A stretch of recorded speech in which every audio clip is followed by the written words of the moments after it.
Absolute best coverage you could get out of that zone they were in. Thing of it is, that's a pass into that type of a coverage, covered so well by Buffalo that maybe it's going to get completed 2 or 3 times out of 100, and Al Toon almost pulls it off. That's a kind of an athlete number 88 is. He went up and almost brought that uncatchable ball in. And it's one of the few times they have sent Toon deep this season. On 2nd and 10, Johnny Hector's first carry of the game takes him out to the 43. Toon has been more of the possession receiver. Al Toon coming in tonight had averaged less than 11 yards a catch. Their big play man has been Wesley Walker, averaging almost 19 a catch. And Al Toon has talked about it before. He's gone public and said, hey, I'm capable of making the big plays. My teammates know it, but I'm a team player, and if I'm helping the team by working underneath, you know, part of the problem they want him to work that route underneath is, first of all, he's tough enough to run it. He's a big man, and after he makes the catch, a lot of times he breaks the tackle and makes something positive out of a short pass. Briggs in motion out of the shotgun on 3rd and 4, and a flag was down before the inception of the play. Several flags in the first quarter. Start. And this number one 63, offense, still 3rd down. Against Ted Banker, and yet another penalty against the Jets. Game clock operator, reset the clock at 4:44. That much time left in the first quarter. Buffalo on top 10-0, and now the Jets will have a 3rd down and 9, and the Jets have already been penalized 4 times for 32 yards. And a 3rd and 9 is a whole lot different than a 3rd and 4. Joe Walton, who calls all the plays, sends the play in with Freeman McNeil. So far, they've been double covering both the outside receivers, Toon and Walker. He does leave the tight end available for the linebackers. Toon and Walker are both sent to the right. O'Brien looks that way, finds nobody open, and then is down to the 36-yard line. And we mentioned before, he doesn't throw very many interceptions, and the flip side is you take a lot of sacks. He eats the ball a lot, is what it amounts to. Always has. And I think, Al, I think we see the worst part of Kenny O'Brien's game, and that is after the heat is on him and the pressure collapses the pocket. A good look at Bruce Smith, actually being blocked pretty effectively by K.D. Dunn, the tight end. He gets in on the play late, but Kenny O'Brien, when the pocket sags around him, not the kind of athlete who just naturally can escape that kind of adversity. Broke off the kick for the 3rd time in the quarter. And it's down to the 33-yard line. So a short punt, and here comes Kelly and the Bills with 4:02 to play in the quarter. 10-0 Buffalo. It goes with the guys that hang in the sky. It goes with the lows. It goes with the highs. It goes with the girls who live in the sun. It's part of the job and part of the fun. It's a piece of America. Share a little piece of America. Weekly, it's a piece of America. Share a little piece of America. It goes with the boys that play in the dirt. It goes with the joy. It goes with the hurt. It goes with the men you can't fix in. It's there when you lose, it's there when you win. It's a piece of America. Share a little piece of America. It's a piece of America. Share a little piece of America. Triple jump checkers is what we're going to play. You gotta scratch off the right squares, but anybody can win. And do you know what you can win? What do you win? I'll play, but I want to know. We can win a Pontiac Grand Prix. Oh, yeah.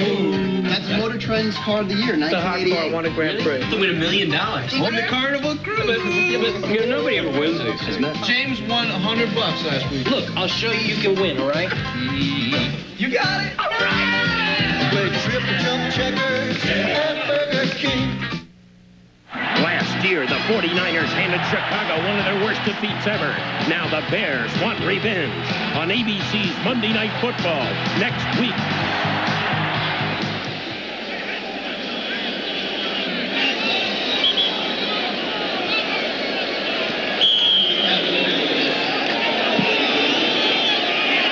.402 to play, first quarter. The Buffalo Bills on top by a score of 10-0. And here comes Kelly and the Bills from their own 34-yard line on 1st and 10. The sole setback is Mueller, and he finds no room at all. He's wrapped up by MacArthur, among others. And number 54 as well, Troy Benson. Minimal gain, call it 2nd down and 10 with 3:45 left in the first quarter. Very big game, obviously, for both teams. The Jets, of course, could pull to within a half game. Instead, a loss would drop them to third, 2.5 back. And Buffalo will play 5 of its last 7 on the road. So they would like to build up a sizable advantage in the AFC East. 2nd down and 10 from the 34-yard line. Kelly is under pressure, but dumps it off and nearly has it picked off at midfield. No receivers in the area. And Eric McMillan almost had the intercept. 3rd down and 10. It looked like Jim Kelly was a little surprised by how quickly the Jets penetrated. It was a designed rollout, and he got a little bit to the outside and really got lucky. That could have been the big play the New York Jets were looking for. MacArthur, the guy in there putting the heat on Jim Kelly. And right now the onus, I guess unfairly, has fallen on the Jets defense. Their offense is doing nothing. It's up to them to try to make a big play, make something happen. Kelly from the shotgun on 3rd down and 10. Protected well. It's tipped and then caught.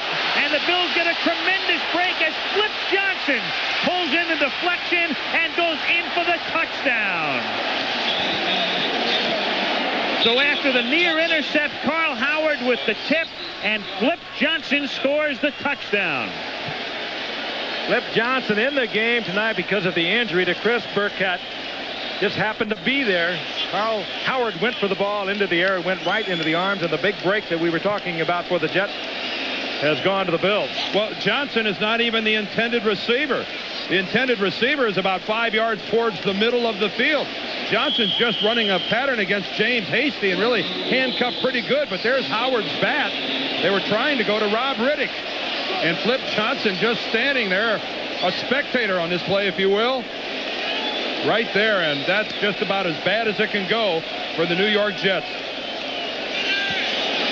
Awful night sometimes just to be in the right place. That is the first reception of Flip Johnson's career. He was on injured reserve last year. He gets a break tonight because Burkett is inactive. Not a bad way to make the first catch of your career on Monday Night Football for a touchdown. And you talk about things just going horribly bad for the Jets. Hasty has good coverage on the inside. Howard has superb coverage on Riddick. He just isn't capable of pulling it in. I mean, that might have been a touchdown the other way for the New York Jets. Howard looked like he was trying to spike it. I don't, and look at the Buffalo Bills, down 17-0 last week, and here they are this week, quickly up 17-0. There it is again, but for Joe Walton and the Jets, they're in the position they absolutely did not want to be in, and that is trying to play catch-up with a tough defensive team with Cornelius Bennett and Bruce Smith, Smirlis. They are going to feel the pass rush. Not only that, but the Jets really don't have the type of offense that can explode and score a lot of points that quickly. 17-0 Buffalo. Marv Levy has to feel very good about things. You go back to the 2-minute warning last week when they trailed 17-0 against Indianapolis. They played an almost perfect 32 minutes, and tonight out they come, and in the first 12 minutes of the game lead 17-0. And Kelly already with 166 yards in the first 12 minutes of the game. And keep in mind that Kenny O'Brien 1 for 5. A couple of those are dropped balls. I think of the one that he threw perfectly to Freeman McNeil that he dropped. And that's the only thing that's gone wrong for Buffalo tonight. Right. The football fell off the tee. You think Bruce Smith and Cornelius Bennett and Shane Conlon and Darryl Talley aren't tossing a few more coals into the boiler? Boy, they're tuning the wires right now. You know that. They're going to turn it loose. They'll just disregard run. They may disregard Kenny O'Brien.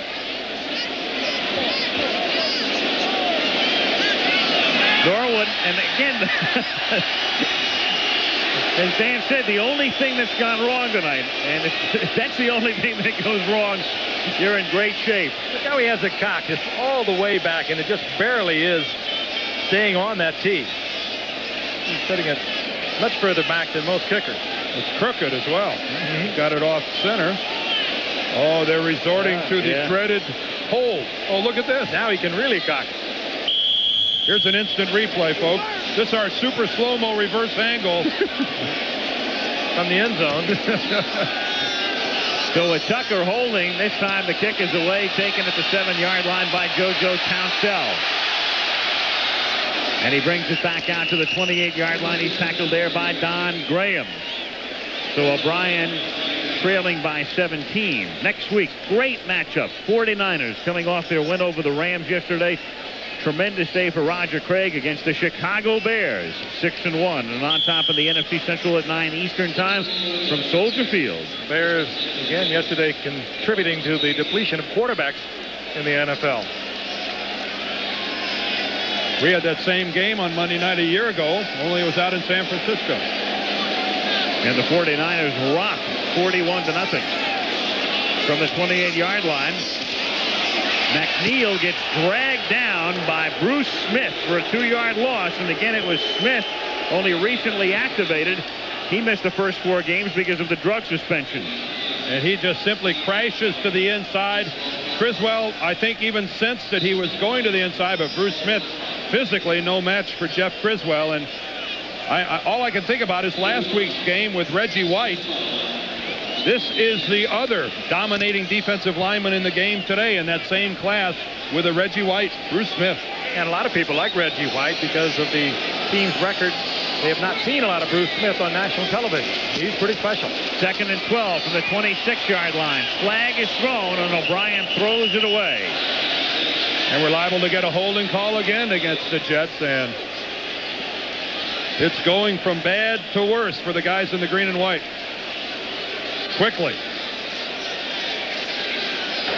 Holding, number 63, offense, decline. This time it's Ted Banker. Let's guess and see if it's Bruce Smith. Isn't one of the guys involved for Buffalo? This time Smith collapses down to the inside, lines up across from Banker, works to the outside, and I don't know about that. If Banker was holding him, you think it might have had a little bit more of an effect on Bennett than it did. Good job by Criswell, as you saw, sliding off, leaving Smith to Banker. Criswell picking up the linebacker. He did his share.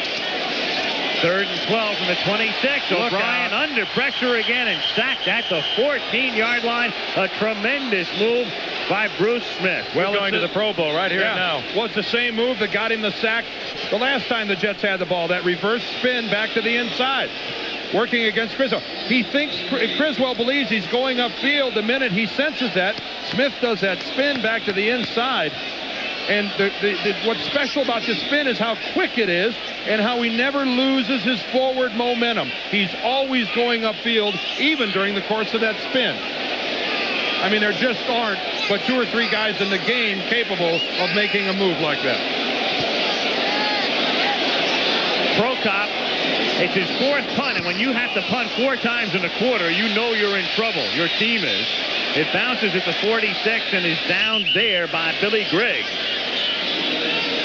And Kelly will take over on the other side of the 50. Look here at sacks.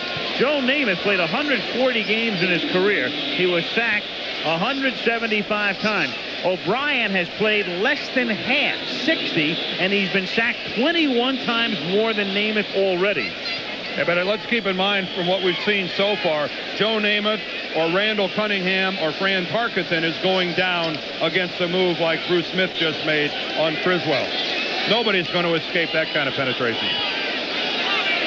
From the 46-yard line, the Bills on top 17-0. Kelly stepping up and stepping out and sliding down at the 39-yard line for a gain of 7.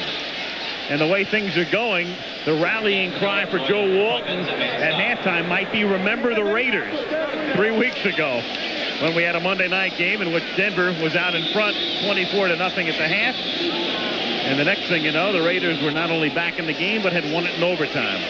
Unfortunately, what we watched with the Jets on that last series is exactly what we talked about. They've got themselves in a position where they have to throw. The Bills know that. And they just can't handle that pass rush. 2nd and 4. And the first carry of the night here for Ronnie Harmon, who is their 3rd down specialist. They like to use him as a receiver. He doesn't carry the ball all that often. And he is stopped here at the 40-yard line for a loss of 1. Good work that time by Kyle Clifton, the inside linebacker, reading that play. And this is what has to happen. The Jets defensively have to stiffen, come up with a big play, an interception, force a fumble. That's the only way they're going to get back in this ball game. Make something special happen defensively. Shotgun on 3rd and 5 from the 40. They rushed 5, but the protection is very good, and the catch is made by Reed. Already his 4th reception, and a first down at the 31-yard line with 16 seconds remaining in the first quarter. Jets bringing the blitz, and it forces the man-for-man coverage, and Reed once again wide open. Let's take a look at Mark Gastineau coming in with 7 sacks. Tried to take it on the inside, dealing with Mercereau, and picked off. Good pass protection, but again, Reed got himself in single coverage. What Andre Reed needs, 7 catches tonight to tie for the lead in the NFL. He's well on his way.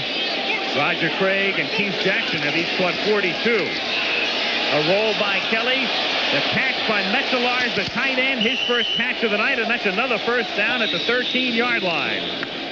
And that will end the first quarter. All Buffalo. Totally Buffalo. End of the first quarter, 17-0 Buffalo. And we'll return to Giant Stadium after this message and a word from your local station. From Salisbury to Ocean City, in Rehoboth, Dover, Wilmington, Milford, Cambridge, and Easton, more people do their banking at Second National.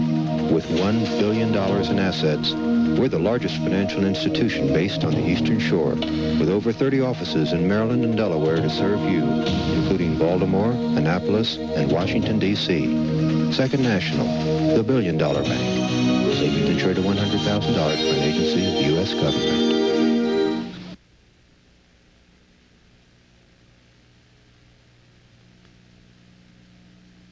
America will open up your eyes. We bring the world into your home and make it come alive.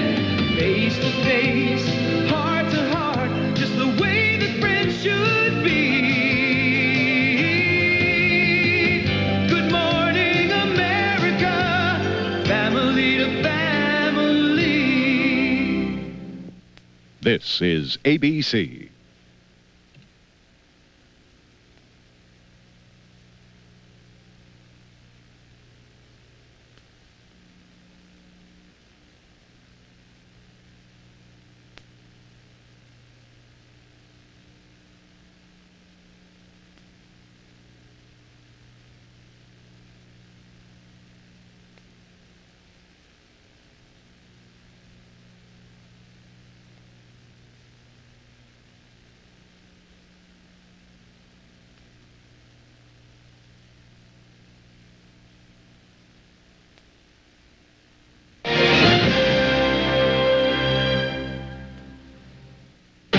ABC's Monday Night Football, brought to you by Chrysler. Chrysler believes a luxury car should be a great driving car. At Chrysler, we're driving to be the best. Second quarter begins. Al Michaels, Frank Gifford, Dan Dierdorf. Buffalo on top 17-0. Buffalo driving 1st and 10 at the Jets' 12-yard line. Jim Kelly has already thrown for 195 yards in 1 quarter as Harmon takes it to the 7. The Jets coming in tonight defensively had yielded an average through the air of 182 yards a game. Kelly in the first quarter, 195 yards passing. Good job that time by Mark Gastineau staying at home and getting Harmon's cutback. Staggering imbalance. 218 total yards to 13. That's not often you see them any farther out of kilter than we see them there. 2nd and 5 from the 8. Give it to Harmon again. Moves to the outside. Turns the corner. And Harmon gets bumped out of bounds at the 1. Good move by Ronnie Harmon, the former first-round draft pick, that they use almost exclusively now as a receiver. Dipped inside, that play designed to go inside. Took a good look at it, broke it to the outside, and almost got the corner. And he picks up a first down. It'll be first and goal at the 1. First minute of play in the second quarter. Buffalo on top 17-0. If you're a player for the New York Jets, and I think everyone who's ever played the game has found themselves in this situation, your head is just reeling. You can hardly believe what's happening, facing the prospect here of going down 24-0 so early in the ball game. Rob Riddick is a short yardage man. He's the tailback in the eye. He has the ball, and Riddick is over for his third rushing touchdown of the season. He's also returned a fumble for a touchdown. I mean, look at the Jets defensive team standing there. I mean, there aren't even expressions of anger. These guys are stunned. It's not that they don't care, but they're just in a state of disbelief right now, wondering how can things go this wrong this quickly. A good shot there of the low, flat backs of the Bill offensive line. They get the surge, the hole's inside, and Riddick might have jumped a little early. Was lucky he got in the end zone. Third time he's rushed for a score, returned that fumble for a score. He's also caught a touchdown pass. So 5 TDs this season. Norwood in for the extra point. Buffalo has scored on all 4 of its possessions. And it's been a nightmarish first half for the New York Jets. 14-16 to play in the first half. Buffalo on top, 24-0.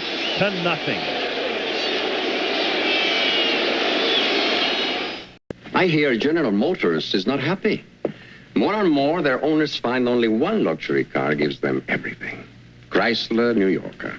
V6, anti-lock brakes, the most advanced transmission, Ultra Drive, and Crystal Key. Better owner care than any GM sedan, even Rolls or Mercedes. What did Chrysler do to make GM unhappy? Everything. There's only one place for that original taste.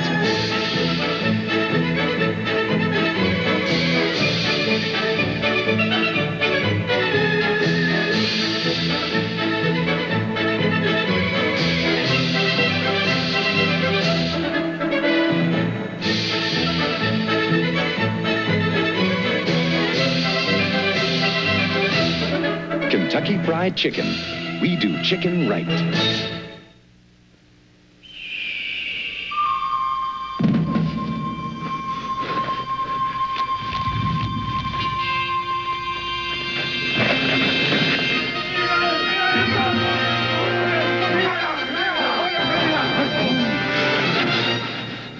It's great. But we wanted a Bud Light. Bud Light! If you want the great taste of Bud Light, ask for it. Now go get pizza. Bud Light. Because everything else is just a light. Mark Gastineau and the New York Jet defense being shredded through the first 16 minutes of the game.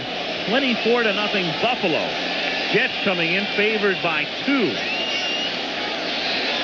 Kenny O'Brien telling Joe Walton, how about if we work on the running game? Let's work on that clock. Very worried look on Joe Walton's face, as well it should be. Hostile crowd here, by the way. That says it all. That's one of those stats, and here's another one that translates directly to the scoreboard tonight. Those numbers don't lie. Norwood kicks off. This is Kurt Sohn from the 11-yard line. And the Fordhamite, whose Rams are 6-0 this season. A Fordhamite? Yes, the Fordhamite, as is our man Steve Hurd, our man for all season. The Rams are 6-0. I know they're the Rams, but I mean, is it technically correct to refer to them as a Fordhamite? Or are you just winging it? I'm just winging it, man. Absolutely. Oh, I'd love to back you down. Early to start winging, isn't it? Yeah, very early. I mean, what is it, 10 o'clock, huh? Game is less than an hour old, and it's 24-0 Buffalo. And the Jets somehow, some way, with their relatively conservative offense, will try to climb back in from the 24-yard line. O'Brien with a swing pass to Hector. And Hector picks up a first down as he moves out to the 35-yard line, and that's the biggest cheer of the night. Good call. It's actually a little screen, a one-man screen with Ted Banker out in front of it, and Banker gets the block for Hector, and he gets the first down. This is what you're really going to have to do if you're the Jets, because you can't just take a deep drop, try to go deep, because you don't have the time to do it. You're going to have to go with gimmicks, high percentage short passes. Again, keep in mind Mickey Schuler, the fine tight end for the Jets, is not in there, so the outside men, Walker and Toon, are drawing double coverage all night. That's the Jets' second first down of the game. Walker 85 in motion from the 35-yard line. Roger Vick takes it out to the 43-yard line, and Art Still, number 72, who's been quite a reclamation project, wore out his welcome in Kansas City. Frank Ains and the Chiefs coaching staff considered him a detriment to the team, but he played for Marv Levy when Levy coached there, and it's been a good year for him. I used to play against Art Still when he was in his prime in Kansas City, and there was a 2 or 3 year span where I thought he was the best all-around defensive end in the game of football. Played the run, played the pass, goal line. This guy could do it all. A real catch for Levy and the Bills. At the 43, it's second and a long 2. Hector escapes a tackle behind the line of scrimmage and then works his way out to the 44. It'll be 3rd and 1. Fred Smerlis, number 76, in on the tackle. Another guy, if you want to talk about an older ball player that might be playing some of the best football of his career, the old BC grad Fred Smerlis. Multiple Pro Bowls for the Bills, and as Marv Levy is quick to point out, he doesn't seem to understand why he's playing so well at this stage of his career. It helps when you put a couple of good men outside of him. We have not heard much from Cornelius Bennett, the linebacker, but he's a great one. But when you have a Smith on one side, a Still on the other, it's a little easier to play that tough spot, the nose tackle. On 3rd down and 1, O'Brien gets it off, and it's caught by Griggs for a first down. And the Jets were lucky that play got off the way it commenced. This is what the Jets have to do, because Griggs, K.D. Dunn, both of them replacing Mickey Schuler, are being covered with linebackers. And even though they are not known as receivers, mostly used in the blocking scheme of things with Joe Walton, they are open. They can handle the football, and they have now picked up a couple of big gainers with their tight ends. Let's watch this baby from the blimp. Good call on 3rd and 1 by Joe Walton. Look what that does. Look how it threw off the Bill defense. Absolutely no pass rush whatsoever, and it took the Buffalo defense completely by surprise. The ultimate sky cam. Look out. Back it comes to O'Brien. He's going long. He's got Toon open. Makes the catch at the 15. Thrown out of bounds at the 9-yard line. And that's the type of play the Jets need. The crowd now gets back into the game. Quiet him down for a little bit, and Westy Walker was also wide open for 6. The Bills bought it all the way. And you mentioned it a moment ago, Al, ordinarily this Jets team is very conservative. Here's the flea flicker, the toss by O'Brien. And O'Brien drifting back. McNeil turns around, spots him. Now, Kenny O'Brien doesn't see Westy Walker. He was wide open, but Al Toon is a big target and gets the first down near the 10-yard line. Well, Al Toon was pretty wide open as well. Nobody anywhere near number 88. 1st and goal from the 9, and the Bills have been very vulnerable in 1st and goal situations over the past 2 years, and O'Brien hits Toon, who takes it to the 3-yard line. And O'Brien is crushed by Bruce Smith. So dangerous when the right end gets loose. And that time Bruce Smith beats 2 New York Jets. Watch this. He's going to beat Criswell and Banker and come around, and look at that shot he puts on Kenny O'Brien. That's 285 pounds of Bruce Smith. Here's Toon again. Little drift to the outside. Now he'll V it right back. Sees the linebacker in front of him. Sets up. But meanwhile, Kenny O'Brien was in deep trouble. He was just able to get it off. Good effort by O'Brien. 2nd down and goal from the 3 with Griggs going in motion. And the handoff to Hector, and he takes it to the 1. It'll be 3rd down and goal. And a good drive here by the Jets. They're running some plays that are keeping the Bills a little bit off balance, and now that they're down in the must-do range, they're going to try to stuff it in. We mentioned how difficult it's been for Buffalo to stop the opposition first and goal. As you can see, this year team 6 for 6. Last year 13 of 14 getting into the end zone. So 19 of the last 20 drives when the opposition has had a first and goal has resulted in a touchdown. And the Bills call a timeout here as the Jets come up on 3rd and goal at the 1. So timeout with 9:39 remaining in the half. 24-0 Buffalo. There's a difference when you're flying. Where are we going today? I'm going to Grandma's house. With someone who shows how much they care. I'm not going to go anywhere without you. A smile, a tone of voice, and the willingness to try. When you love to fly, it shows.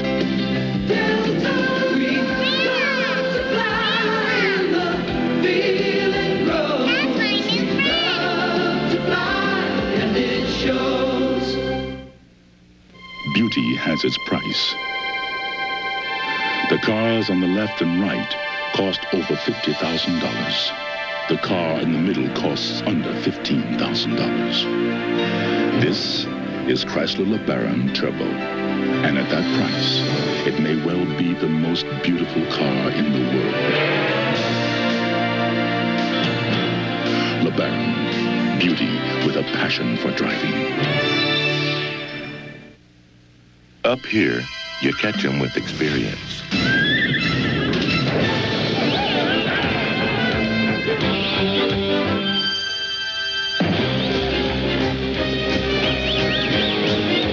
And when you've got them where you want them, you head for the beer that goes down smooth as a mountain stream.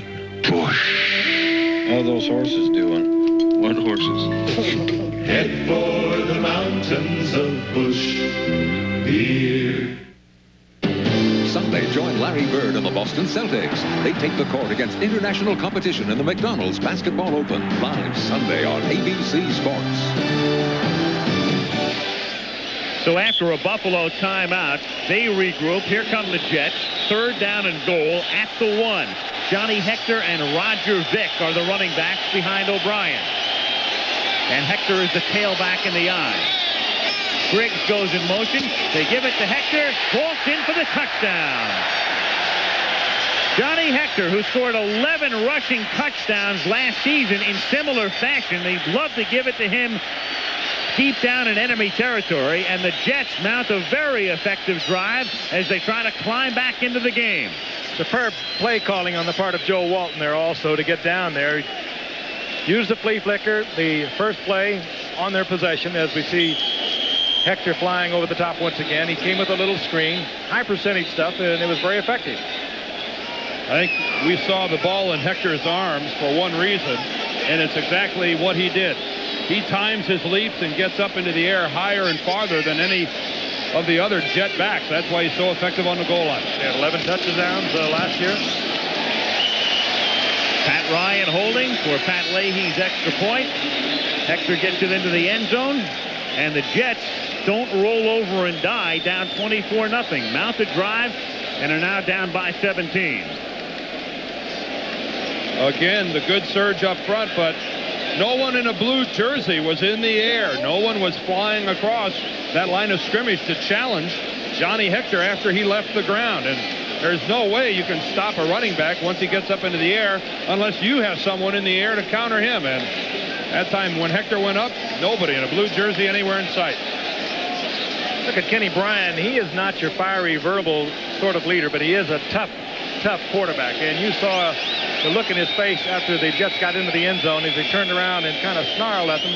Look, let's get something happening. We can do this. We just put on a great drive. Let's get it going. Well, it's all for naught if the Jets defense doesn't stiffen. They have been getting pushed around at will by Buffalo and Jim Kelly. The New York Jet offense can do whatever they want to do, and it's not going to make a difference unless the Jets defensively start playing a little football. So the Jets will kick off for the first time in the game. Back deep, Errol Tucker is the man in the middle, flanked by Ronnie Harmon and Flip Johnson. And Pat Leahy to kick off.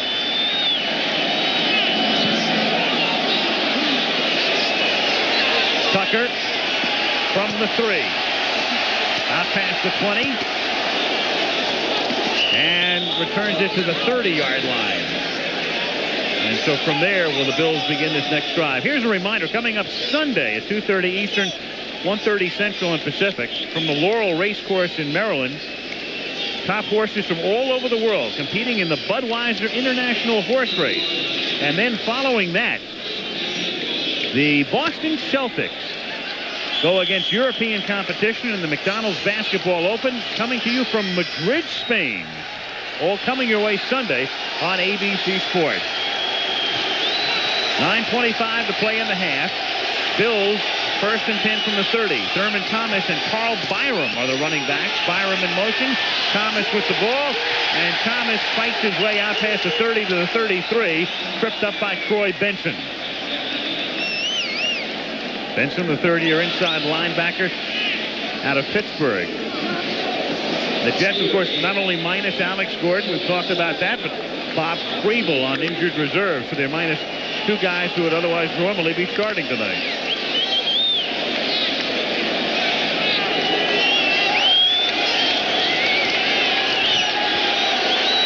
Second and 7 at the 33.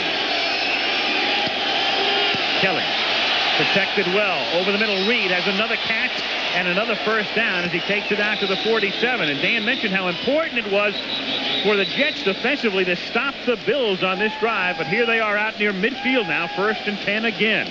Jets in another blitz, man for man. The rookie, James Hasty, all alone with Andre Reed. And look at that move they put on him, the crossing pattern. A lot of veteran defensive backs would have got caught up in that wash.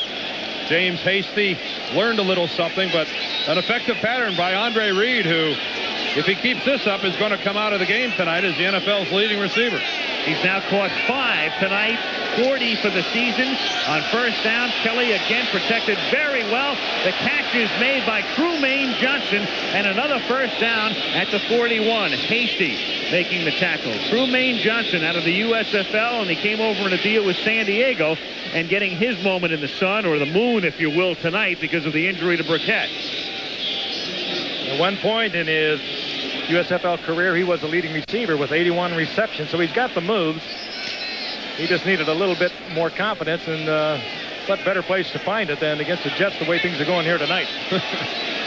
Sad but true if you're a Jet fan. From the 41, Thomas cuts it back, takes it inside the 35, and bulls his way down to the 32-yard line. The rookie picked in the 2nd round out of Oklahoma State. Remember, they gave up their 1st-round draft choice when they acquired Bennett in that 3-way Dickerson deal with Indianapolis and the Rams. They picked Thurman Thomas, and so far, so good. He leads all rookie running backs in yardage gained thus far this season as number 65, Tim Vogler, comes hobbling out of the game, and Dale Hellestray comes in to replace him. The Bills go with a trio of running backs, all with a role. Thomas is the designated runner, Ronnie Harmon, the designated receiver, and Rob Riddick, the designated short yardage guy.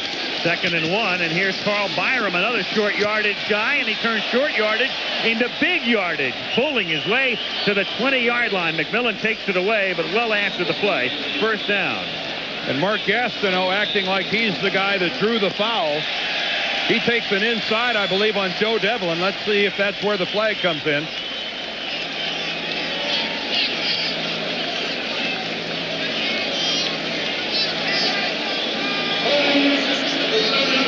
Offense, still 2nd down. That was Dale Hellestray. He just came into the game. Remember, Vogler went limping out, and Hellestray's first play results in the penalty.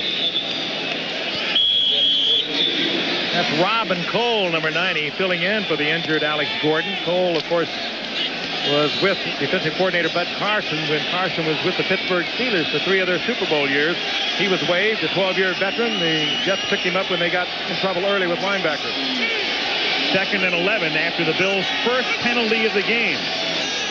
They give it to Byram again, and he's dragged down from behind by number 77, Gerald Nichols.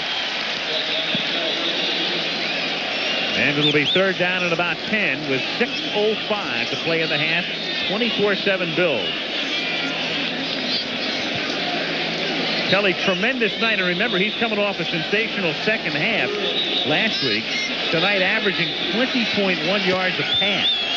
almost 3 times his normal average. And look at that, 9 of 11.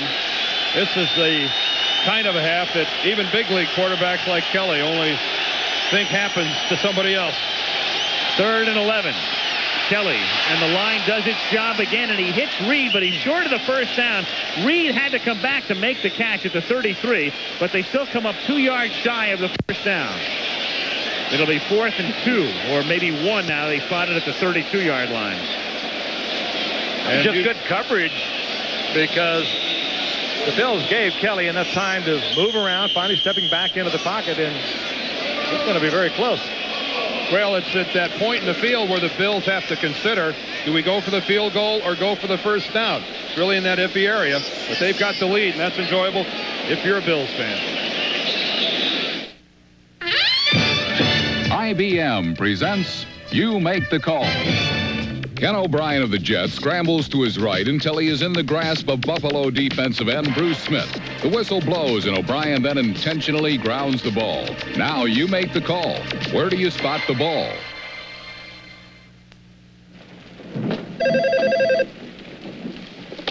Hello? Need a shipping date? Yeah. Oh, hold on a second. Hello? You want research? Yo, price change? The IBM Personal System 2. Research here. All trends are up. Runs today's most popular business program. Shipping. Be out in 10 days. With superior graphics and speed. The price on that? The price is $89.99. No wonder it's today's fastest selling computer. The Personal System 2 family, part of the bigger picture from IBM. What call did you make? Since the whistle was blown, O'Brien is considered down at the spot of grasp and control, and no penalty is called. Just the key? Looks can be deceiving. This is Chrysler's Crystal Key. The key to everything. It unlocks New Yorker's V6, anti-lock brakes, the most advanced transmission, Ultra Drive, an abundance of rich Corinthian leather, and better owner care than even Rolls or Mercedes. New Yorker's Crystal Key gives you the one thing you always wanted. Everything. Undefeated Indiana takes on Big Ten rival Michigan. Or the top-ranked team in the nation, number 1 UCLA, meets Arizona Saturday on ABC's College Football. Half of a possum hunt moon? What do you think? Nice harvest moon coming up. Beautiful day. Indian summer here in the east. From the Goodyear blimp, as we look down upon a 4th down play. The Bills are going for it after the timeout. 4th down and 1 at the 32-yard line. And trying to pick up the first down is Riddick, and he does. And what a role player he is. Special teamer. We mentioned before he scored the touchdown. He's averaging about 2.5 yards a carry this season, but he lost 24 yards on one play. And he's used as a short yardage specialist. I think the decision there for Buffalo was that it would have been a 49-yard field goal attempt for Norwood. And at that distance, I think that Marv Levy just played the percentages, thinking it's easier to pick up the first down when it's less than a yard than it is to make a 49-yard field goal. That would also match Norwood's career best. This time back to Thomas. And Thomas, fighting for a first down, may have it as he spots the ball at the 20-yard line, just short of the first down. We talked about the loss of Alex Gordon as a pass rusher for the Jets over in that left side behind Gastineau. That is where the Bills also are moving the ball very well on the ground. Right at Gastineau, and there are many people who will tell you if you're going to run at Gastineau, take it right to him. He is a move man, not a strength man. And the Bills are exploiting that side of the defense of the Jets tonight. From the 20, this is Byram. And he takes it to the 16, and so the Bills making use of all their running backs tonight. Thomas and Harmon and Riddick and Byram and Mueller have all carried the ball. 3:40 to go in the half. 24-7 Buffalo.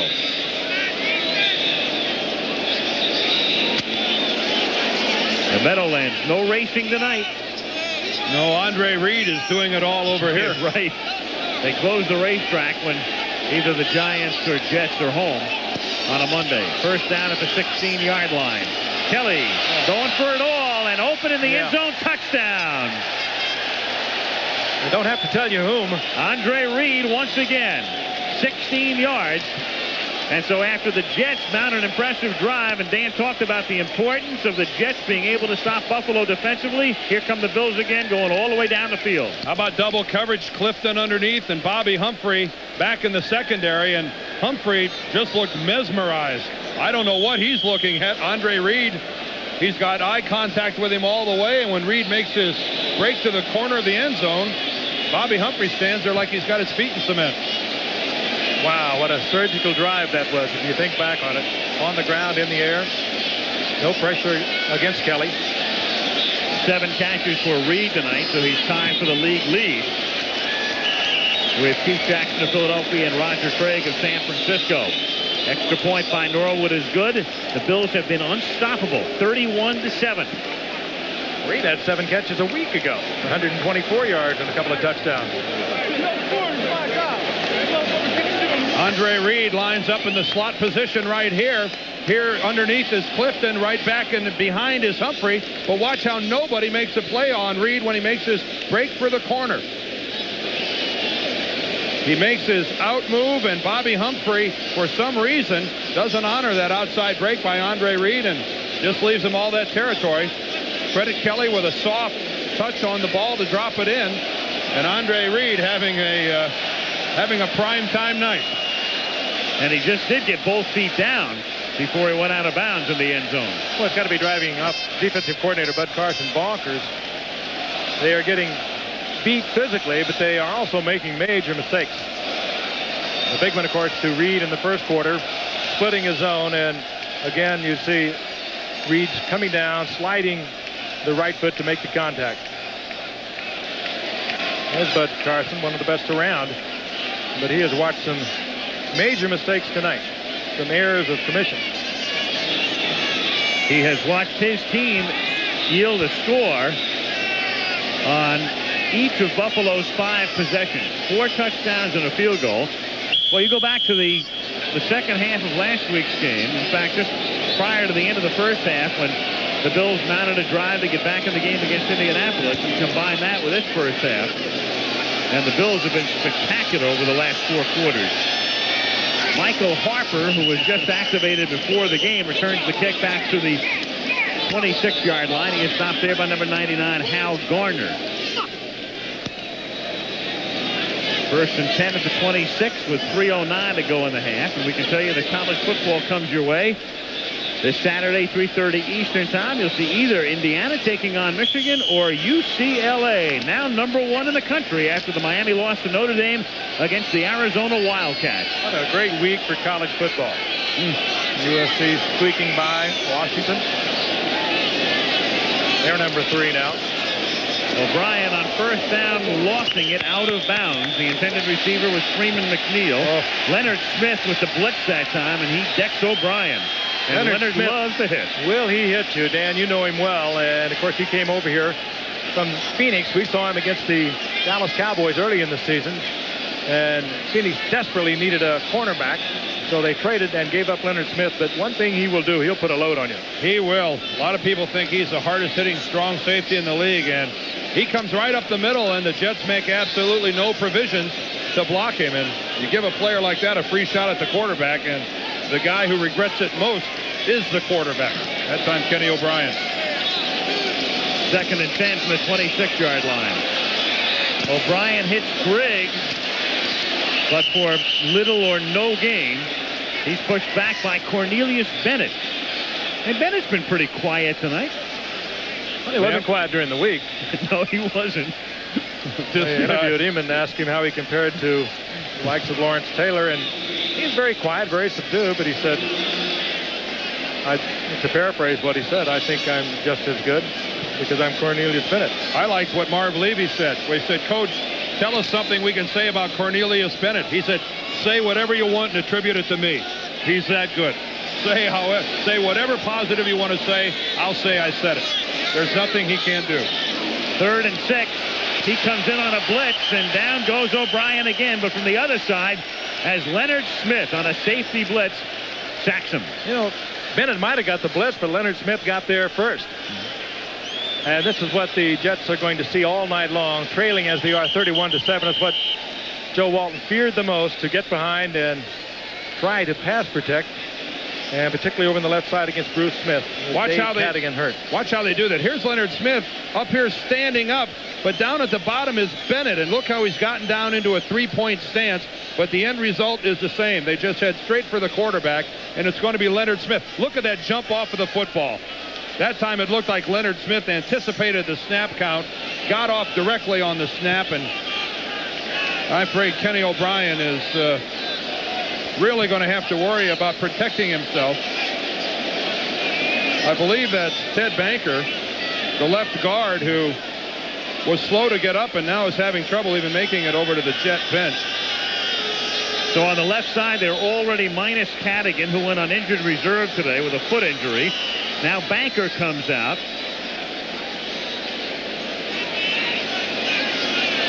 And already O'Brien has been sacked 4 times tonight. And the Jets will have to punt again because it's 4th and 17. It's Prokop's 5th punt. I would have to assume the next guy to come in and play left guard would be Mike Haight, the Jets' #1 draft choice of 3 years ago. And the Jets will take it down to a 2-minute warning to take some time off the clock before they punt. And thus the stoppage here with 2 minutes to go in the first half. There's a look at Haight over on the sideline, #1 draft choice out of Iowa. And boy, tough time to come into the game. Bills by 24. That's a 2-minute warning.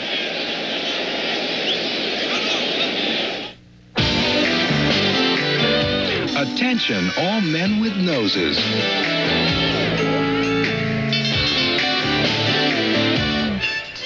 Introducing the Schick Slim Twin Disposable Razor. Compare new Slim Twin's narrow head to Gillette Good News. Slim Twin is 28% slimmer. No wonder men prefer Slim Twin over Good News.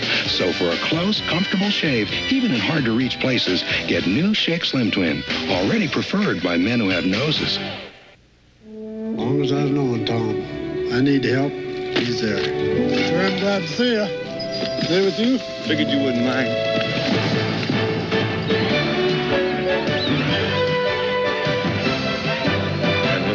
Strays rounded up, you head for the mountains. Bush. And the beer that goes down smooth as a mountain stream. Sure owe you one. How about this in here? Head for the mountains of Bush beer. At UPS, we're changing the look of the international delivery business. Because now, UPS delivers to every country in Western Europe, the Pacific Rim, Down Under, and Canada. And because we're so efficient, we can deliver your international parcels and documents for fewer francs, yen, or drachmas than other companies charge. An accomplishment we feel deserves a little flag waving. UPS, we run the tightest ship in the shipping business. Joe Montana leads the 49ers against Jim McMahon and the Chicago Bears as 2 of the NFL's top quarterbacks take the field next week on ABC's Monday Night Football. So the Jets are ready to punt here with a 2-minute warning. 4th down and 17, Prokop's 5th punt. He stands at his own 5-yard line. And Errol Tucker to receive for Buffalo at his own 45. When the Bills get the ball back, they have 1 timeout left in the half. Good, high, deep kick. And Tucker fields at the 28, escapes 2 tackles there, comes out past the 40, and returns the ball to the other side of the 50-yard line. So they will start in Jets territory. Guy Bingham makes the tackle. Boos cascading down upon the Jets after a 52-yard punt, 24-yard run back. And the Bills, with 1 timeout, have the ball at the Jets' 49-yard line. What a return that time by Errol Tucker. A phenomenal effort, spinning, staying on his feet. A question early as to whether his knee was down, but remember, his knee has to be down by contact. That knee going on the ground right there doesn't mean anything. He's back up before anyone from the New York Jets makes contact. That's why he's able to go ahead and finish that return. Great hustle that time. From the 48-yard line, Byram is stopped for no gain. Clock ticking down, 1:36 to go in the half. That return by Tucker, a chance he won, but when you're up 31-7, you can take those kinds of chances, and that's why games like this tend to become self-generating in terms of points. But also indicative of the way the Jets have played tonight, because the Jets have two guys right on him. They should have knocked him into the next zip code. Instead, he gets a big return, as we see Ted Banker going into the locker room on the back of the cart. We'll get you an injury report as soon as one is made available to us. But that's bad news for the Jets. 2nd and 10 at the 48. Kelly throws over the middle, wide open as Metzelar is the tight end, and he's taken down at the 33-yard line by Eric McMillan with 55 seconds, and Kelly's going to use his last timeout here, and that'll stop the clock with 51 seconds. Bills are out of timeouts. They're at the 34-yard line. 1st and 10. Letter perfect read by Jim Kelly. Again, the Jets in the blitz. They were turning gas to no loose. Look at that, he reads Frank. it perfectly. 4 for 4, 112 yards and 2 touchdowns on first down. That's our halftime feature tonight. Has that been a big story out on the West Coast, Al? It's been a major story back here. Mark Gastineau, he does some rare things, but he is having a fine season. He credits most of it to his romance with Brigitte Nielsen. He's been able to mix sacks and romance. He's got a rubber band in his ponytail back there.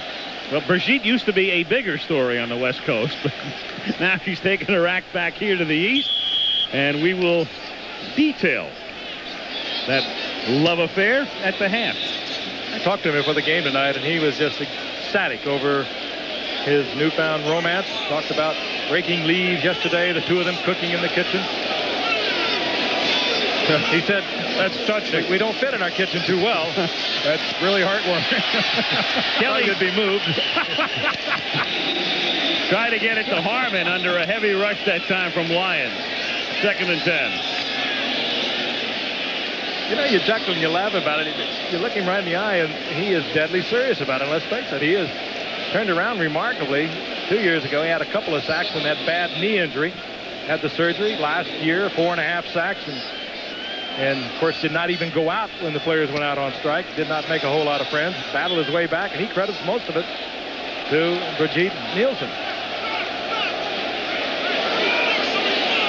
Well, he does. 2nd and 10 at the 34-yard line as Kelly goes for it all again for Trumaine Johnson and tipped away by James Hasty, the rookie. And he barks at Johnson and is pushed aside by the side judge. Well, that time Hasty played it awful well, and that's why Joe Walton and Bud Carson have a rookie playing corner. Maybe the toughest place in the league to have to play as a corner, but I think you're going to see a little bit why they have Hasty in there, because he just plays this perfectly. Always aware of where the receiver is, always looking back to the football, playing the ball, not the receiver. That's why James Hasty, a 3rd-round draft choice, is starting, and by looking at things like that, you'd have to think that he's going to be a good one. You saw Bud Carson. He went out and scouted him personally and immediately inserted him in the lineup, and this has been a dramatically new secondary for the Jets this year. 3rd and 10. Kelly pump fakes again, tries to spin, sacked at the 45-yard line. Sacked by Carl Howard. Well, Carl Howard, you'll remember him from earlier. He's the Jet defensive back that tipped the ball that ended up being a touchdown, and meanwhile on the far side of the field over at the 20-yard line, we've got a player down. And the Jets are going to take a timeout here as well, because they're going to get the ball back.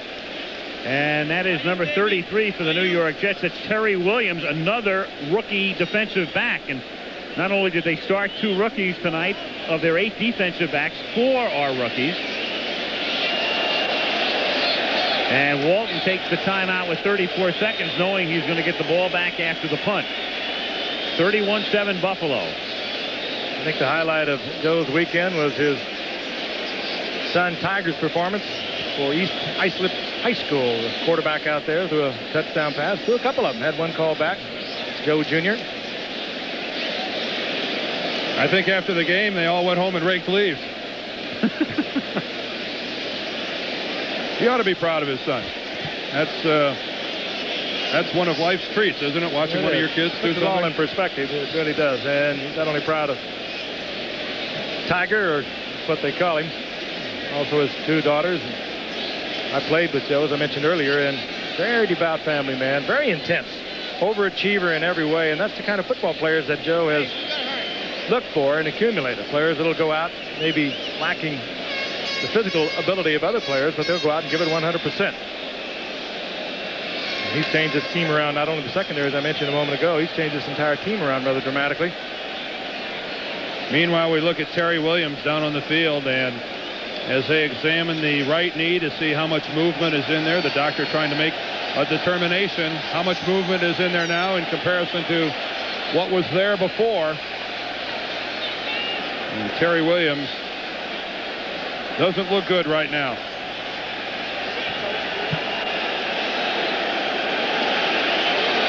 So he is assisted off. And this is the first punt of the game for the Buffalo Bills. John Kidd. We promised you an injury report on Ted Banker. We've been told that he's in the locker room getting x-rays on a sprained foot. And we'll let you know if anything shows up there. Kidd gets the kick away. Townsell is back, but he lets it bounce at the 17-yard line. And it goes out of bounds at about the 19-yard line. And so the Jets have the football with only 28 seconds. And they have 2 timeouts remaining. Well, Walton has seen it all this year. The Jets looked awful opening day against New England. Lost at 28-3. Then the next week came back and beat the Bernie Kosar-less Cleveland Browns. Destroyed Houston here 45-3. And tonight, a miserable first half, down by 24. Kuhn makes the catch, tries to get out of bounds, and does at the 25-yard line. And that stops the clock with 21 seconds. He's run out by Nate Odoms, his teammate, a teammate of his at Wisconsin when Kuhn was a senior. Odoms was a sophomore. Joe's got to think of several things here. One of them is preserving his quarterback. That time, Ken O'Brien was able to unload it, but again, he was decked by Bruce Smith. And he'd like to go upfield, perhaps even think about a field goal, but if he takes any more than just a couple of beats, Bruce Smith is going to be right in Ken O'Brien's face. He's been there all night. 2nd and 5. And the catch is made by Griggs, and he is pushed back and tossed up the ball, but the play was whistled dead at the 34-yard line. Play whistled dead there, and the Jets will have to take a timeout to stop the clock with 11 seconds remaining in the half. I guess the Jets are going to discuss the option of going ahead and just putting up the Hail Mary and see if something positive happens. But I think Frank's point is well made. I think whatever pattern they decide to run, I wouldn't leave my quarterback standing back in that pocket for more than 3 seconds. It's one thing to be trailing a ball game 31-7, but I think the Jets also have to think about this guy, number 7, living to fight another day. And while you certainly don't concede this ball game, you don't unnecessarily put your quarterback in a bad spot, especially on the last play or maybe the next last play of the first half. So if it's going to be a Hail Mary, 1, 2, 3, plant and let it go. Either that or throw something high percentage, maybe to McNeil, and hoping he can turn into a big run, get you somewhere near field goal position. But right now, fighting the clock and fighting the fact that Ken O'Brien is just not getting time to throw it. And they come up in a rather conventional set for this circumstance, and they throw it underneath. The catch is made by McNeil, but he can go nowhere. He's stopped at the 42-yard line, and that will do it. The first half is over, and those aren't loos or mooses you're hearing from this crowd at the half. 31-7, back after this message from the NFL and a word from your local station.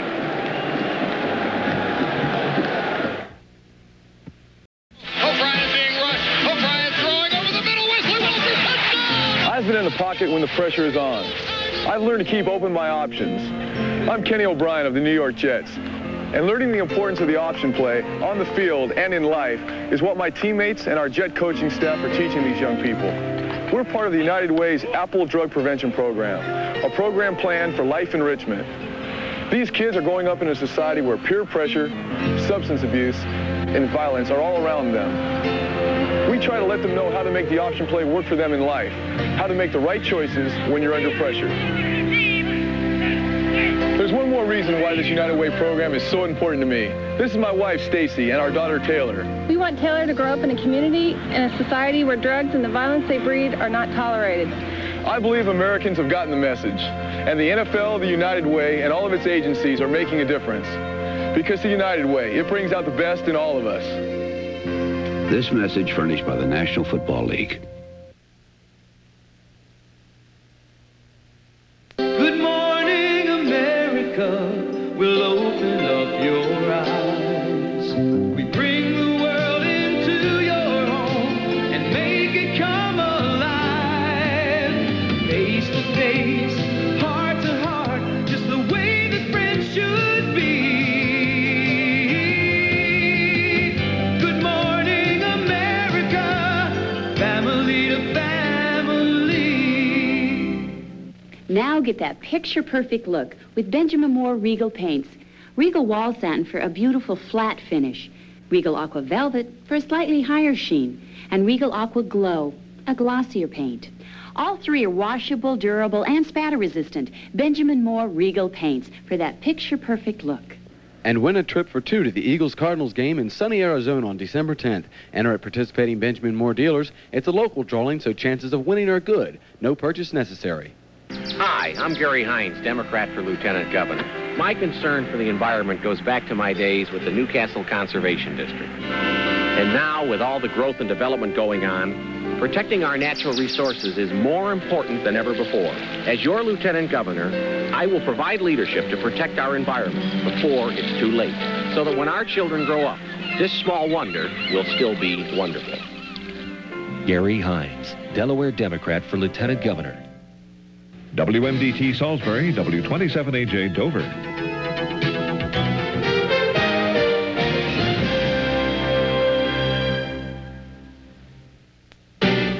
ABC's Monday Night Football, brought to you by Apple Computer, giving you the power to be your best in home, school, and business. We're back at Giants Stadium. A nightmare first half for the New York Jets. The Buffalo Bills leading the New York Jets 31-7. And we are joined in our booth right now by Lynn Swan. And we touched on that story, the bigger-than-life story here, at least in the New York area. Brigitte Nielsen and Mark Gastineau and Dan Dierdorf looked at me like I was wacko when I said that Mark really credits Brigitte with his big comeback. He certainly does, and it's been all over the newspapers. And, of course, Mark Gastineau's name being in the newspaper is nothing old. Ever since he was a small boy playing in the sports arena, he's accustomed to seeing his name in the newspaper. But the last few years haven't been kind. He hasn't played well. Came into camp early, and people said he was afraid he'd lose his job. So they think he came in out of fear. But he says his performance and turnaround is credited to his relationship with Brigitte Nielsen. Well, whatever the reason, he's having a great time, and he's back in the headlines again.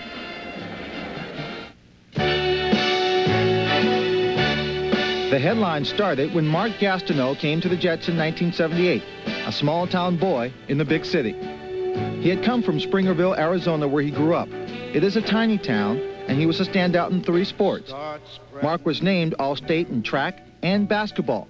And, of course, being one of the big men on campus, he took one of the prettiest girls in town to the prom. Gastineau played his college ball at East Central University in Oklahoma and was the first player from that school ever drafted into the NFL. Mark Gastineau had made the big time. He quickly earned a reputation as a menacing defensive end. In 1984, he set the current NFL record for sacks with 22 and created the controversial sack dance. It incited the fans, and eventually the NFL made a ruling that curtailed his antics. Controversy clung to Gastineau. In 1983, he was involved in an incident in a New York City dance club. In 1986, he was injured, and for 2 years, his sack total dropped drastically. Last year, during the NFL player strike, he angered his teammates by crossing the picket line to play with the replacement team. And 8 months ago, he left his wife for Brigitte Nielsen, whom he says he'll never leave. I know those are really heavy words to say in front of America, but she's what I want. She's what I'm going to be happy with for the rest of my life. Born in Denmark, Brigitte is a head-turning, heart-stopping, 6-foot actress and model whose second husband, as we all know, was Sylvester Stallone.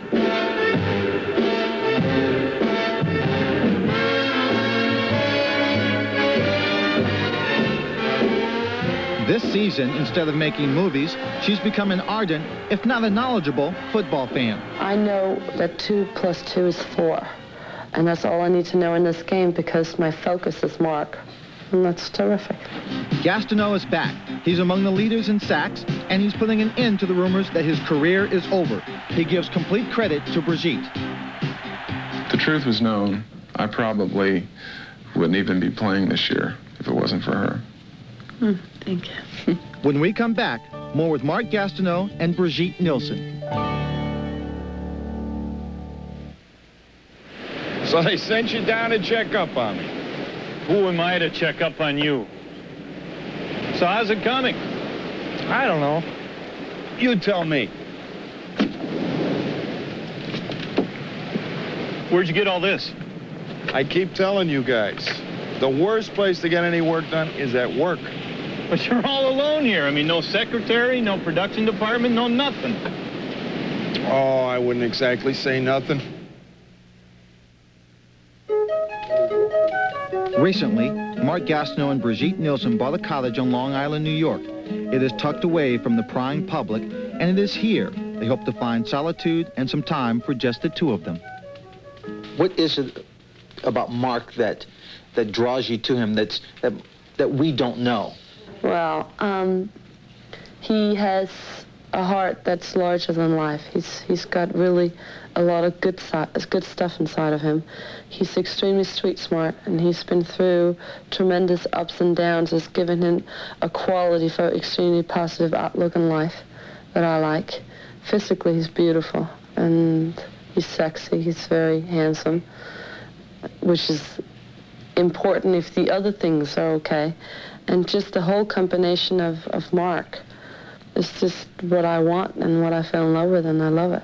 Now that I am in such deep, deep love, to walk out that door in the morning and to leave her just for an hour or 2 hours, because we like to spend every minute or every second together. And now that I have it, I don't want to give it up for anything. Football doesn't even come near what I have with her. And if she told me to give it up tomorrow, I mean, that's exactly what I would do for her. Do you want me to talk? Go ahead. All right. I think as long as Mark is outrageous and he is strong and he's mentally ready for every season, he should carry on. And as long, which is the most important, he has a passion for it. Does it bother you that the guys might look at Gita and think one thing, and you know that she's totally different than what's ever been printed about her?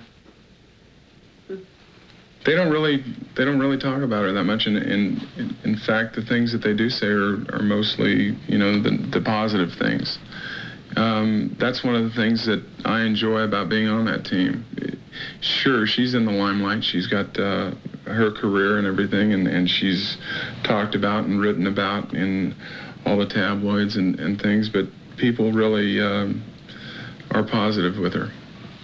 With everything being done and said, what makes it all work for the both of you? Him. She does.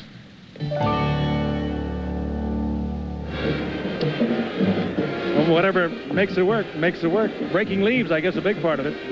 Well, he did say he was out there. They're obviously very much in love. Indeed. And he obviously have to be happy for him. Yeah. How about reality? The Chicago Bears, the San Francisco 49ers will be there in Chicago next week. Now, that's reality.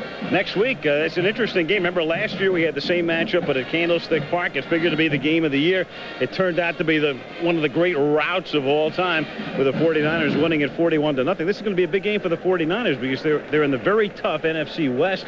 You've got New Orleans out in front of them. At least Chicago has a little cushion, leading Minnesota by 2 now. Well, what I like about it is playing at Soldier Field, one of the great football environments in the country. Now they've got a grass field. I mean, it's tailor-made for us. Really, indeed, it is. You know, we'll be there. It's going to be one of the good ones we think we have on the schedule. We'll have the Bears twice more over the rest of the season, and we'll have the 49ers once again.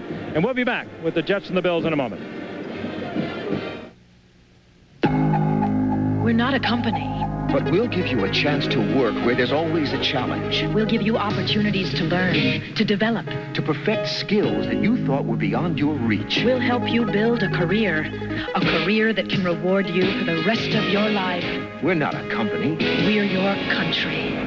We're the Army. The Navy. The Air Force. The Marines. We're the armed forces. It's a great place to start. That's our story with halftime winding down here at Giant Stadium. The Bills over the Jets 31-7, and we'll return for the second half after this message about an upcoming show on ABC and news from your local station. What's it feel like, boy or a girl? Yep. Come on, honey. I mean, what are we going to have? All new episodes Wednesdays at 8 p.m., 7 Central. Got that? A television classic is back.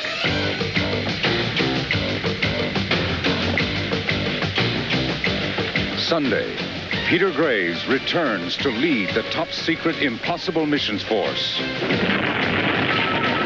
The all-new Mission Impossible.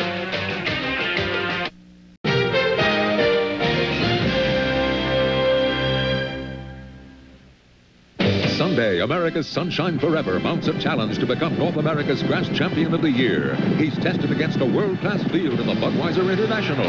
Then a breed unto themselves. The Boston Celtics, the NBA's winningest team, competes against world powers in the McDonald's Basketball Open. All live Sunday on ABC Sports. ABC's Monday Night Football. Brought to you by Bud Light. Everything else is just a light.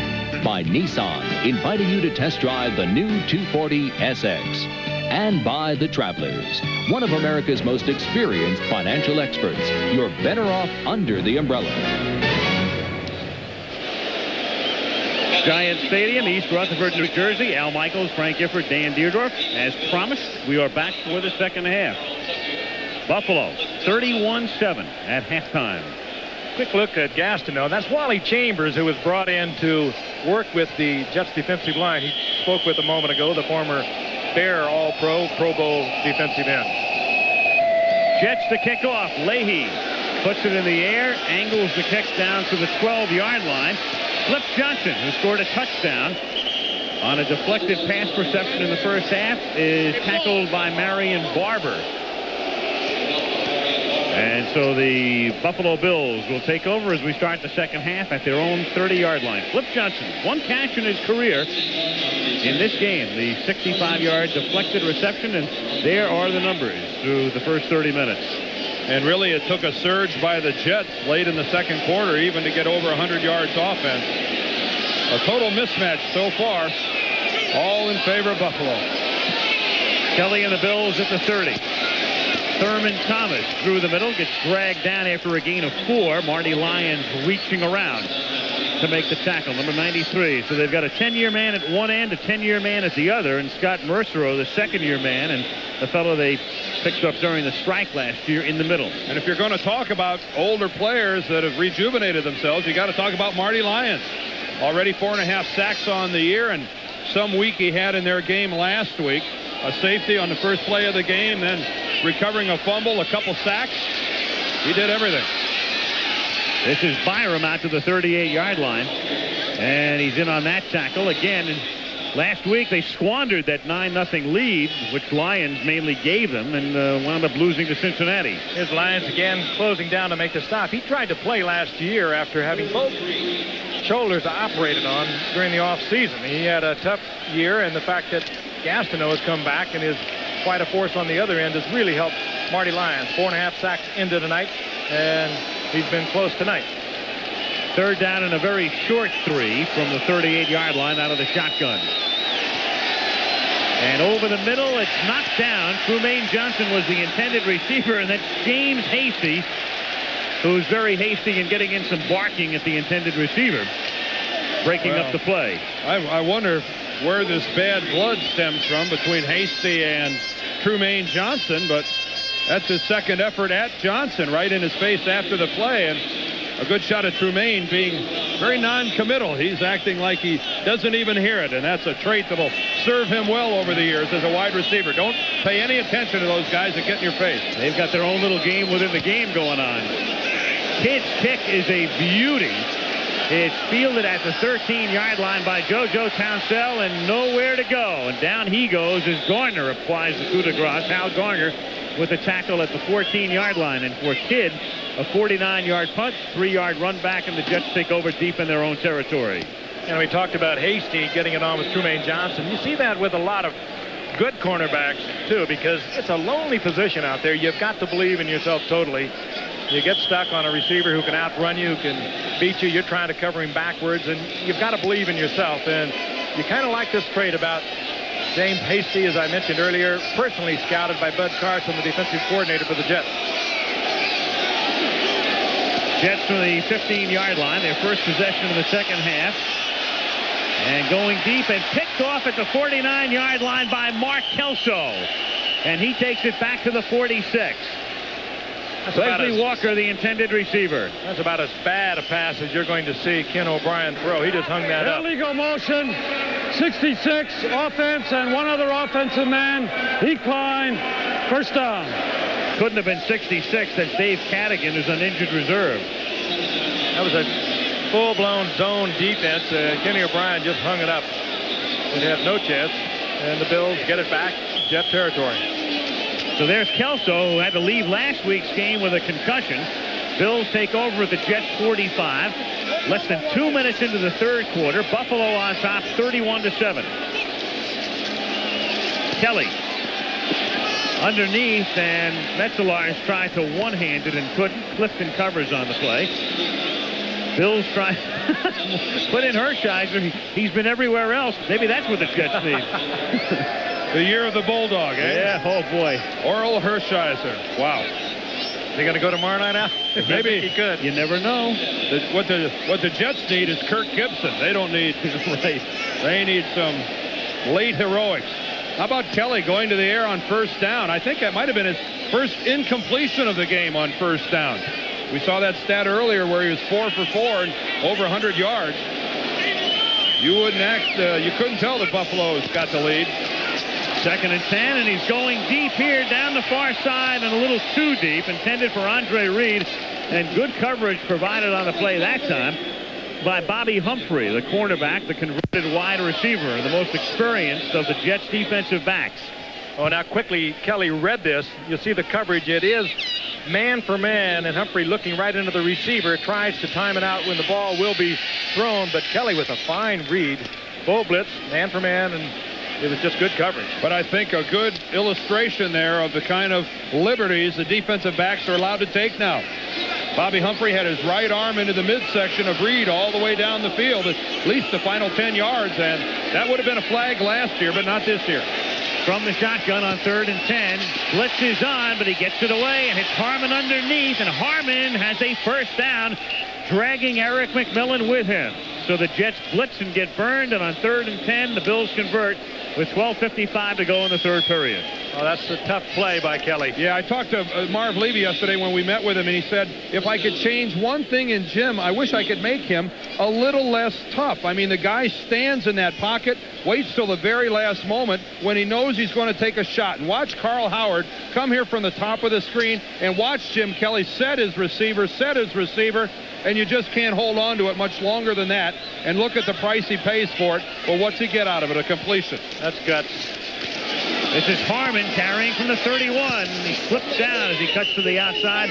McMillan comes up to make the tackle. Well, what was it that Andre Reed said in the paper this morning? He said, I want to have the kind of performance tonight that will convince the other players to cast their ballots for me when the Pro Bowl election is held in December. And he's halfway to Hawaii after this performance tonight, is Andre Reed. And Cornelius Bennett dreamed of playing on Monday Night Football. He sure did. Wanted to bring back the ghosts of the past as well. 2nd and 7 from the 28. Byram fights his way back to the line of scrimmage. Byram is out of Mississippi Valley State, and he played there with Jerry Rice, the great San Francisco wide receiver, who we will take a look at next Monday when the 49ers take on the Bears.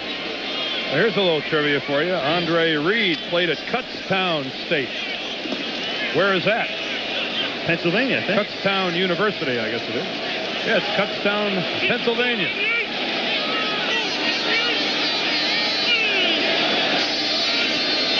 Third down and 7. Little shovel pass to Riddick. He spins away from McMillan and picks up the first down. Getting to the 19-yard line, he's tackled by Miano and Hasty. Well, it's not often that Rob Riddick gets to take part in a little razzle-dazzle. It's mostly grinded out, short yardage, 3rd and 1, tough stuff inside for Rob Riddick, but a little shovel pass that time. It's got to be a pleasant change of pace for a guy that has to bang heads on every play. Yeah, you're up 31-7. You may as well show a lot of things for the teams that are probably scouting you. Bill Belichick, the Giants defensive coordinator, is on hand watching the Jets because the Giants will be meeting the Jets later on. Show off a few things. Harmon runs into a whole passel of people, including Troy Benson. Just to update a couple of injuries in the first half. Terry Williams and Ted Banker both assisted off. X-rays taken. Negative, but neither will return to the game. 9:55 to go, third quarter. The Buffalo Bills trying to go up by 2 full games in the AFC East. If the Jets lose, Buffalo would lead Miami by 2 and the Jets by 2.5. And the word that comes to mind trying to describe the Buffalo offensive attack tonight is relentless. I mean, this is a team that already has a 31-7 lead, and I mean, they show no signs of letting up. And they're going to take a timeout with a 2nd and 12 at the 21 upcoming.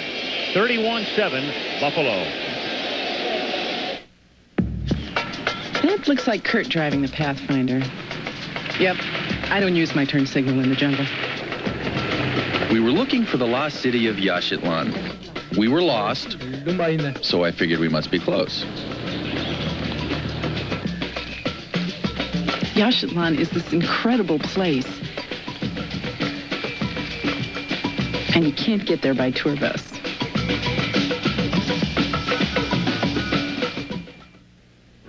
Welcome to the new world, where all the rules have changed. A world of financial expertise to accumulate assets, finance mortgages. A world of insurance protection for lives, property, and businesses. A world of comprehensive, affordable health services. It's the world of the travelers. One of America's strongest insurance, financial, and health service experts. The Travelers. You're better off under the umbrella. Before your tires show uneven wear, have your alignment checked. Or you could be shortening tire life and taking risks. At Midas, trained professionals with the latest technology align your car right. Hey, nobody beats Midas. Nobody. In the pizza delivery game, the Noid zaps ordinary pizza. But Domino's Pizza's best because they deliver more than all the rest. The Noid just can't beat the best. Domino's Pizza, nobody delivers better. Oh, one of the things we talked about at the top tonight was which Jets team would show up, the wrong one. Not the one Joe wanted to show up, I'm sure, but let's take nothing away from Buffalo either. They have been sharp in every way. And we also talked about a hurdle that the Buffalo Bills got over last week, coming from behind a 17-0 deficit, and then having to win a pressure game tonight, Monday Night Football, and they appear to have answered both tests pretty well. And Buffalo is attempting to win its first Monday night game since 1981. The last year they had a winning season. 10-6 under Chuck Knox. 2nd and 12, Bills at the Jets' 21-yard line. Kelly, under a lot of pressure, gets hit as he throws, and it's incomplete. Gerald Nichols came charging in, flag down.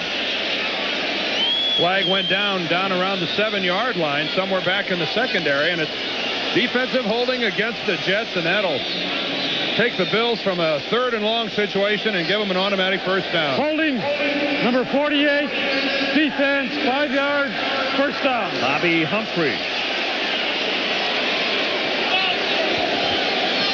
Well, Bobby Humphrey, who's really been playing pretty well tonight. The times we've spotlighted him, his coverage has been right there. That time really makes an error, though, and gives Buffalo a first down when it would have been about 3rd and 12. Jets without a defensive back ever selected for the Pro Bowl. As Byram is stopped at the 17-yard line. You have to go all the way back to the old AFC All-Star game and Daynard Paulson to find any Jet defensive back who's ever appeared in an All-Star game. Well, that's quite a run. Yeah. 23 years. And that's, one of the reasons why they decided that Russell Carter could go, and they dealt him away eventually to the Raiders and Lyles as well, and they wound up drafting 3 defensive backs among their first 4 picks. They had to revamp that secondary. Harmon in motion on 2nd and 11. And Kelly going for Johnson. No. He's out of bounds. I think there's Mr. Hasty again on the coverage. He's still jawing at him also. Just barely was out of bounds. Well thrown ball. I mean, that really is outstanding coverage by Hasty. If you take a look at how tightly he's got Johnson covered here, it looks more than it is. I mean, he's right there within an arm's length, and just a perfectly thrown ball. And give Hasty credit. He knew there wasn't enough end zone to make the completion. This guy's playing some football tonight. He's talking about it at the same time. One of the things the Jets like about Hasty is how big he is.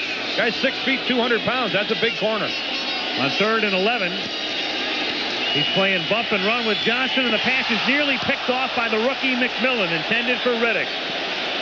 Right in his hand. Another one of those rookies that you literally watched grow up, Dan. That's Ernie McMillan, the great St. Louis Cardinal offensive lineman and coach. That's his son. I had a nice talk with Eric down on the field before the game, and he said, Dan, he said, the thing that really frustrates me is I should have at least 5 or 6 interceptions by now, and I doubt he'll have another opportunity that golden right there. And yeah, you're right. I did watch this kid grow up.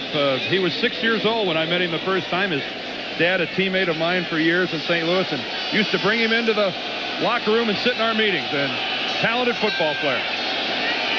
Scott Norwood to attempt a 34-yard field goal. Kidd puts it down, and Norwood's kick is good.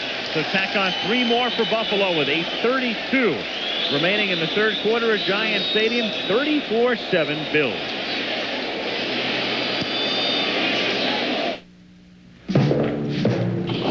Your man in Washington has come through? The Americans will be most displeased. Observe. The argon-activated radio-optic laser lights. Amusing, Boris, but the party demanded Bud Light. If you want the one light that outshines them all, ask for Bud Light. Where is Boris? He is enjoying a cold one.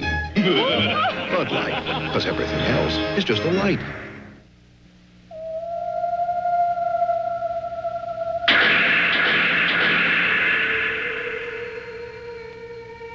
At Nissan, we designed the new 240SX based on a thorough understanding of the kind of performance you expect from a sports car.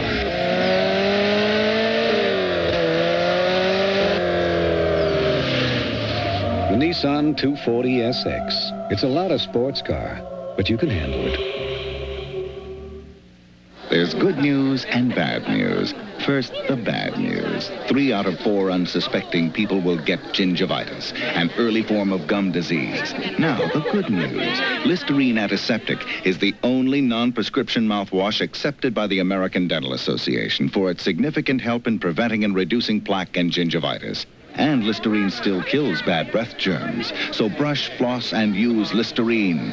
It's good news for you, bad news for gingivitis. Undefeated Indiana takes on Big Ten rival Michigan. Or the top-ranked team in the nation, number 1 UCLA meets Arizona Saturday on ABC's College Football. Well, the man on the right, of course, is Marty Glickman, the longtime broadcaster, along with former punter Dave Jennings, the Jets radio crew. And Marty tonight celebrates his 40th anniversary in broadcasting. He did all the games that I played as a Giant, and so many of them that Joe Walton played. Been around now. He's kind of a consultant for NBC and their announcers. He's seen it all. Former Knicks announcer. Used to love the way he'd say, pretty play, pretty play. Loved him up at Yonkers Raceway. Pretty good track man. He's done it all. And a great sprinter for Syracuse. 34-7 as Norwood kicks off in the direction of Stone. And Stone makes the catch in fair territory, or did he? Inbounds. But he may have been out when he made the catch, which would be a break for the Jets. And that's why the flag apparently went down. The line judge is right there. If he made the catch inbounds and stepped out, the ball's at the 2. If he makes the catch out of bounds, it comes back out to the 35. Take a look. From behind. Well, there goes. He catches the ball and goes out of bounds. I thought his foot was out when he made the catch. It's the same as a pass. Both feet have to be inbounds. And this is a reviewable play. Well, this is interesting now. Do the same rules apply to the catching of a kickoff as they would to a pass reception? I'm not sure. Yeah, that's a good question. He's clearly... See, we can't tell about the possession of the ball from that particular angle exactly when he has it. And so they review it upstairs, and we'll get the word from Jorgensen in just a minute.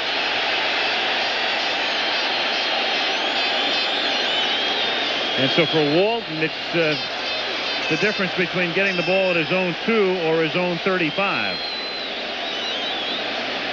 And the crowd getting a little raucous and some fights taking place in the stands, and that's the reason for the crowd response. Well, I'm not sure the officials know what to do. I mean, I certainly have never seen this happen before on a kickoff. Let's look at it again from behind one more time. Watch the right foot. Now, there comes the ball. From that angle, it almost looks like he catches the ball and then steps out. It's tough to tell. We're thumbing through the rule book here, and I don't find anything yet in terms of whether or not the same rule would apply as to a pass reception with both feet inbounds. I think the officials are waiting for some interpretation from the replay booth themselves. Yeah, this may be in the small type of the rule book. We've got the basic rule book with us, and I don't see this addressed. Here we go from another angle across the field. You know, he maybe had both feet out of bounds. We couldn't see the left from the end zone. The right was definitely out of bounds. It was the left. But obviously they're looking at the replay. I mean, I guess it could be that if he was already out of bounds when he touched the ball, they're going to rule that the ball itself was out of bounds. And thus, the penalty would be against the kicking team, and they'd have to kick it over. Or they could rule that Sohn actually was the guy that took the ball out of bounds. What a mess. Yeah. Well, I'm thumbing through the rule book, as I say, with Kelly Hayes, and here we go. Looks like entire section. Looks like they've come to some sort of a conclusion. After review by replay, the ruling stands as called on the field. Kickoff out of bounds. First down on the 35-yard line. So he was ruled out of bounds. So their interpretation is that the ball would have gone out of bounds at that point or somewhere before the goal line, and that Sohn was actually standing with that 1 foot out of bounds when he caught the ball, and that makes the ball out of bounds. And we have just been informed also that he needs a pass reception. Right. And I honestly didn't know. He does have to have both feet inbounds when he catches the ball. And he clearly didn't, so they have the ball at the 35-yard line. First and 10, Jets. Roger Vick gets only a couple. You know, in on the tackle. The whole thing that makes that deal a little funny there is that you could clearly catch a ball that was in the limits of the playing field and yet have a foot out of bounds. And I guess by that interpretation of the rule, that makes the ball out of bounds. Same as a pass. Right, Yep. if you take that to its fruition, which really is a penalty against the kicking team. You know, I mean, you could split a hair there and say the ball wasn't out of bounds, and yet his body positioning put it out of bounds. Second down and 7 with the ball at the 37-yard line. With Hector in motion, O'Brien throws. It's caught by Kuhn, and he takes it out to the 50-yard line. Kuhn's caught 4 tonight. He has a streak going. 41 consecutive games now in which he has caught 3 or more passes. We talked about him being a possession receiver. He's such a good running receiver when he catches the football. He turns into a running back. Good move right here. Pops around Shane Conlon and gets the first down. Al Toon has always, when he's running the football downfield, held that thing out in space in one hand. He doesn't fumble it very often, but that's a very distinctive running style of Al Toon after a catch. 1st and 10 from the 49-yard line. O'Brien seeking Toon again, and he can't one-hand it, and gets knocked down by Leonard Smith in the process. 2nd and 10. Well, that's a ball just thrown way too far out in front of Al Toon. He really didn't have a shot at that one at all. A couple of real good ones in 1985. Toon, of course, the first-round draft pick for the Jets, and Jerry Rice, first-round pick for the 49ers.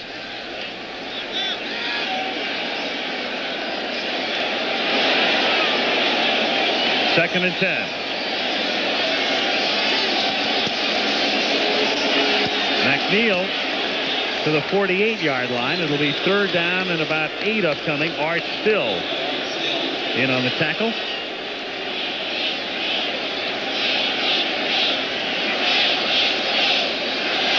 Talk about 85 being a good year for receivers.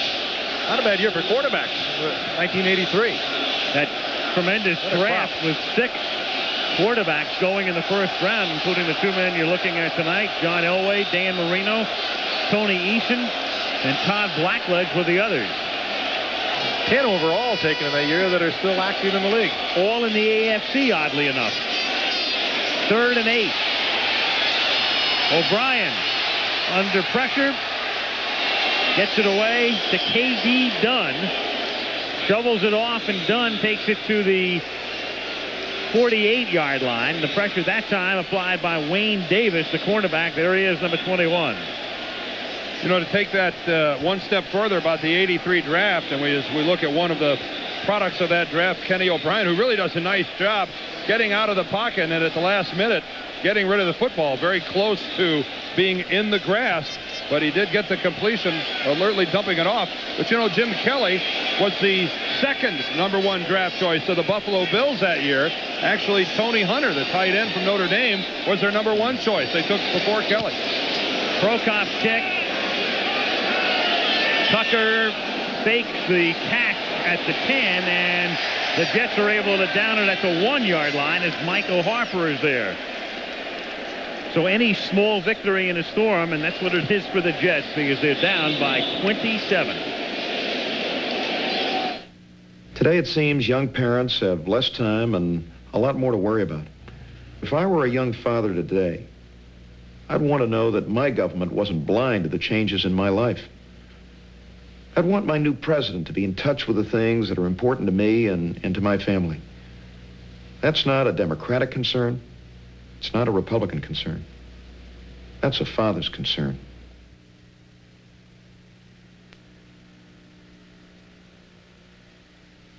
If you thought you had to give up comfort to get a close shave, Norelco says, think again. Their revolutionary shaving system shaves skin close in a way that's incredibly comfortable. As the hair enters the chamber, the patented lift and cut system lifts each hair and holds it a split second before a blade cuts it, so it's possible to shave skin close without the blades even touching the skin. The lift and cut shaving system from Norelco. We made close comfortable. That looks like Kurt driving the Pathfinder. Yep, I don't use my turn signal in the jungle. We were looking for the lost city of Yashitlan. We were lost, so I figured we must be close. Yashitlan is this incredible place. And you can't get there by tour bus.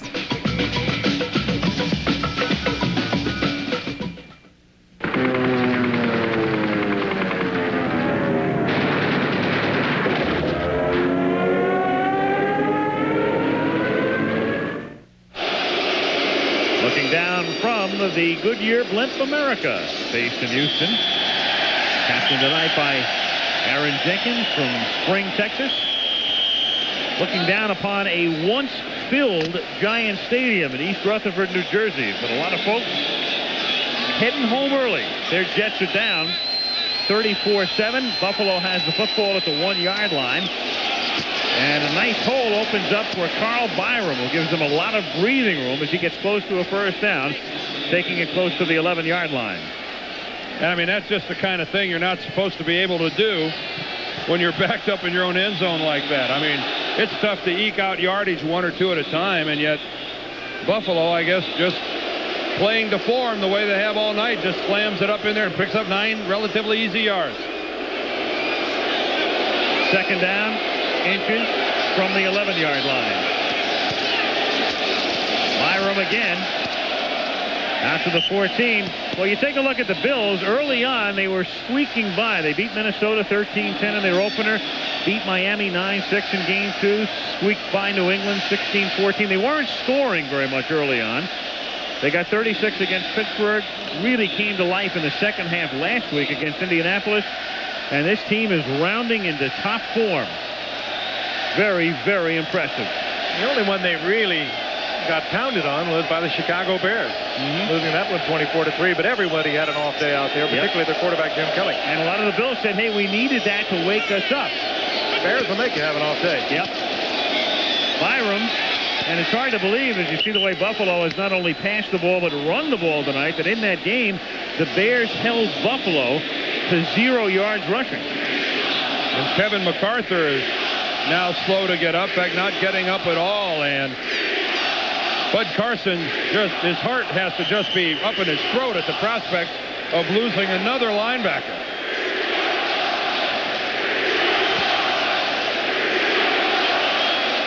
The crowd, believe it or not, I think the chant is "We want the pumpkin." There was a guy who was blowing up an inflated pumpkin. I know it's 2 weeks from Halloween, and they confiscated it. The security people did, and took it out, and the crowd is chanting, "We want the pumpkin." Looking at this crowd, I think about security, I'd bring the pumpkin back. They're about to overrun our possession. There it was. There's a good shot was of the guy trying to blow that thing up. He worked on it for about a half an hour. They've carted him away. Something you see a great deal of on college campuses during college football games. And here comes the pumpkin. They're bringing the pumpkin back. Can you believe this? A guy, look at this. And they threw it back up in the stands. Here it comes. They heard you, Frank. I think you're right. Calm these dudes down a little bit. You know the Jets haven't played well when they've been upstaged by an inflatable pumpkin. It's not easy to pass a pumpkin around. That's the same reaction Kirk Gibson got when he came back out of nowhere the other night when they brought the pumpkin in. Lost in all this is MacArthur was able to move off the field under his own power. But again, Dan touched on it. The Jets really hurting for linebackers. Earlier in the year that Lance Mell retired, Bob Crable was on IR with an injured knee. Alex Gordon, we talked about him all night. He's inactive tonight. Whoa! Byram hit as he picks up a yard or so. It'll be 3rd down and 8 out of the 17-yard line. Kyle Clifton in on the tackle. And Mark Gastineau right there with Clifton. I think Clifton's hurt. And Will Wolford, I believe, is hurt for Buffalo. He was slow in getting up. One of the Jets, is it Clifton that's going off over on the Jets sideline? As Al's right, there's Wolford hurt. No, that's Troy Benson, I believe. There's Clifton. Number 54, Troy Benson, is the linebacker that's hurt. Standing over on the sideline at the 25. And an injured Bill, Will Wolford, is being helped off. Dr. Nicholas looking on, team position for the Jets. So Wolford comes out of the game. He's replaced by Leonard Burton. The ball is at the 16-yard line. It's 3rd down and 8. 2:53 left, 3rd quarter. Bills on top 34-7.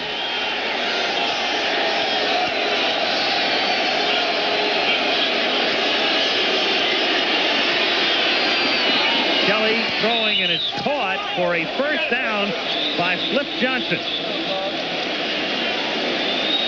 First down Buffalo with 2:37 to go in the 3rd period. And we've got smoke bombs going off a very raucous and angry crowd here tonight.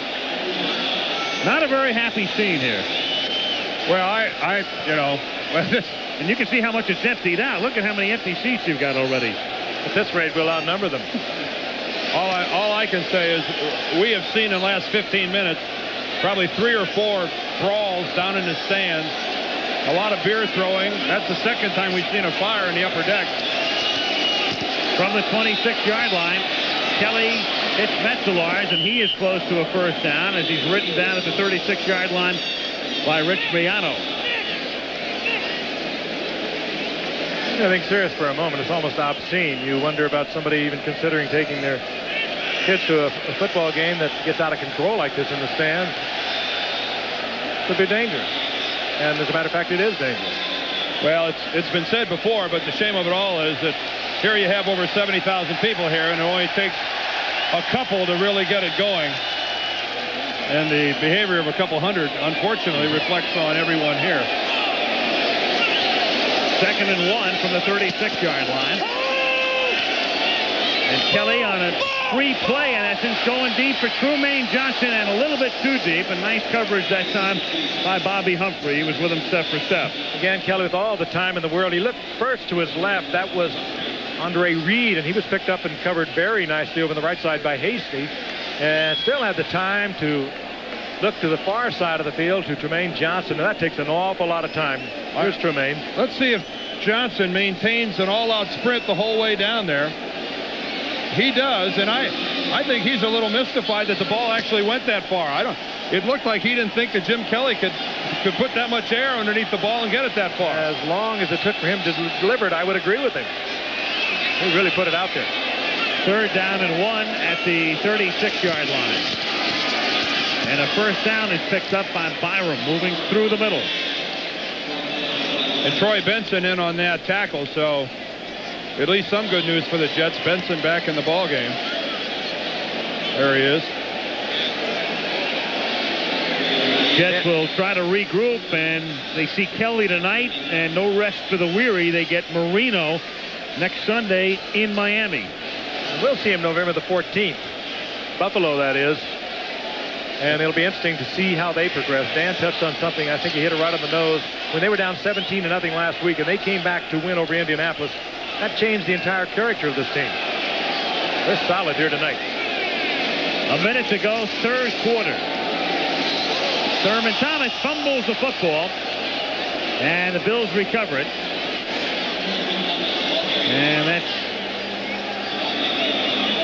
that'd be Joe Devlin on the football, and it is. The tackle. I think Robin Cole was the Jet that got in there and actually forced the fumble. He'll come in from the right side of the screen. Yeah, that's Robin Cole, number 90, who strips the ball out of Thurman Thomas's arm. But why would you expect anything else other than for it to bounce right back into the arms of another blue-shirted Bill? 2nd and 11 at the 38-yard line.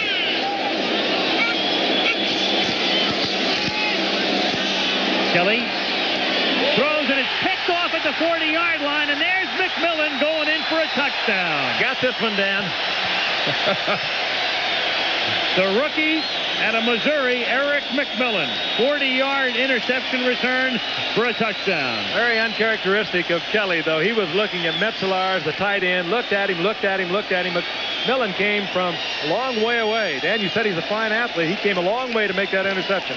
And I'm going to pay off a debt right now because he said to me, Dan, if I do something good tonight, would you say hi to my dad and tell him how much he means to me and how much I want him to be proud of me? Mm-hmm. Don't worry about it, Eric. I think he is. Yep. That'll make a dad proud. Again, Eric McMillan's father, Pro Bowl offensive tackle Ernie McMillan of the Cardinals back in the 60s and the 70s. One of the great offensive linemen of all time. And now relegated to the duty of just proud papa. Not a bad role. Leahy boots it through with 6 seconds to play in the period. 34-14. Watch Kelly now. He's looking at Metzler from here on. He just waits. He doesn't even see McMillan, who came from about 20 yards off to pick it off and take it into the end zone. And that's what you expect of your free safety. come out of the blind side of the quarterback's view and make a big play. Glasses on, please. Okay, kids. Today we're going to demonstrate a discovery that could change your lives. Oh, really? Fortune magazine called it a remarkable breakthrough. Time said it could change the world. They were talking about the Nobel Prize-winning discovery by 2 IBM scientists of a substance that carries electricity with no resistance and makes magnetic objects defy gravity. It could also lead to advances in many fields, such as transportation, medicine, and computers.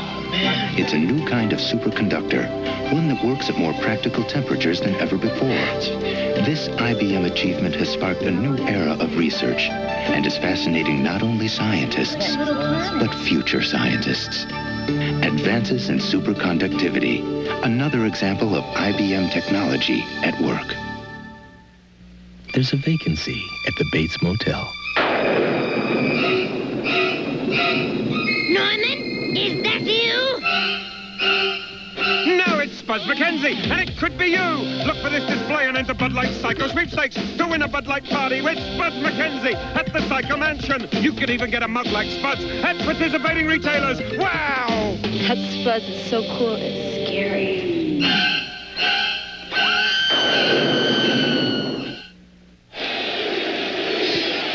34-14, Buffalo on top. 6 seconds to play in the third quarter after the McMillan interception run back for a touchdown. Leahy to kick off for the Jets.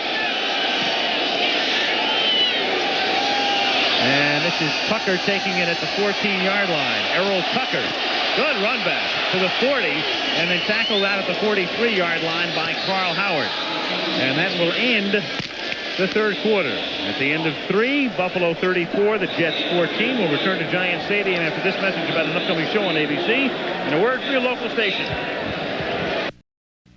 It's all yours. Fabulous Bassett, Rose, Sealy, Posture, Petey, Clayton, Marcus, Lane, Kincaid, Lazy Boy, and a host of other name brands at incredible savings and that amazing special offer at Fabulous Feldman's Furniture.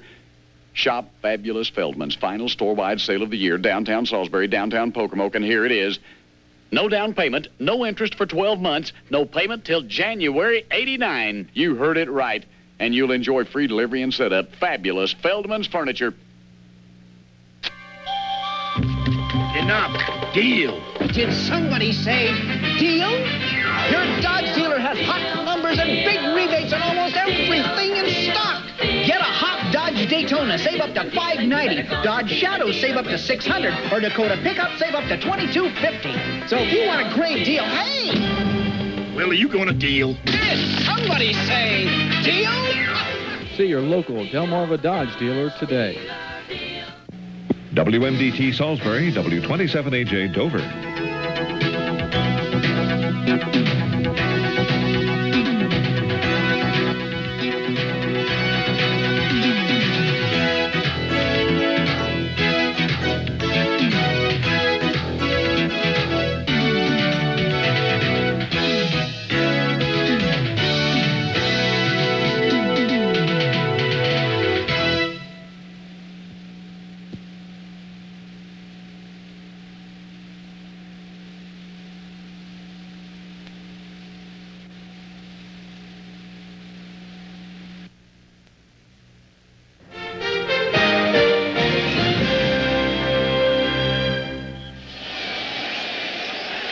Start the fourth quarter, Giant Stadium, East Rutherford, New Jersey. Al Michaels, Frank Gifford, Dan Dierdorf. The night belongs to Buffalo as we start the fourth period. They lead by 20. They have the ball first and 10 at their own 43-yard line. Keep it on the ground and give it to Thurman Thomas, and he fights his way out to the 48-yard line for a pickup of 5. The Buffalo Bills, and with a victory tonight, their mark of 6-1 would be equal to the best in the league, Cincinnati and Chicago and New Orleans, also 6-1. And when you start talking about having almost 400 yards of total offense through only 45 minutes of football, those are big-time numbers. And the 292 yards passing by Jim Kelly, this certainly has to rank as one of his better days, at least thus far. Total domination across the board. 2nd and 4 from the 49-yard line. Through the middle, Byram, again, he is what amounts to their 4th or 5th running back. They start tonight with Thurman Thomas and Jamie Mueller. Mueller didn't play much, and then they've got Rob Riddick, the short yardage man, and Ronnie Harmon, the pass receiving specialist, and Byram making his mark tonight. Well, it's really a good chance for Marv Levy to give experience. A lot of times in professional football, you rarely have a lead this big, and even more so than college. Guys just don't get into football games other than covering punts or returning kickoffs. He's got a chance to give these guys some snaps from the line of scrimmage. He can try a lot of different things. Here's Thomas. And Thurman Thomas takes the ball to the 41-yard line. Coming into the game tonight, Byram, who threw a block to pave the way that time on Gastineau. Byram had carried the ball 2 times all season. And tonight 12 times for 31 yards. Rookie out of Oklahoma State. He does a lot of things. 2nd-round draft pick. He's taken the load primarily as a first-down running back. Good receiver. Came into the night with 12 receptions.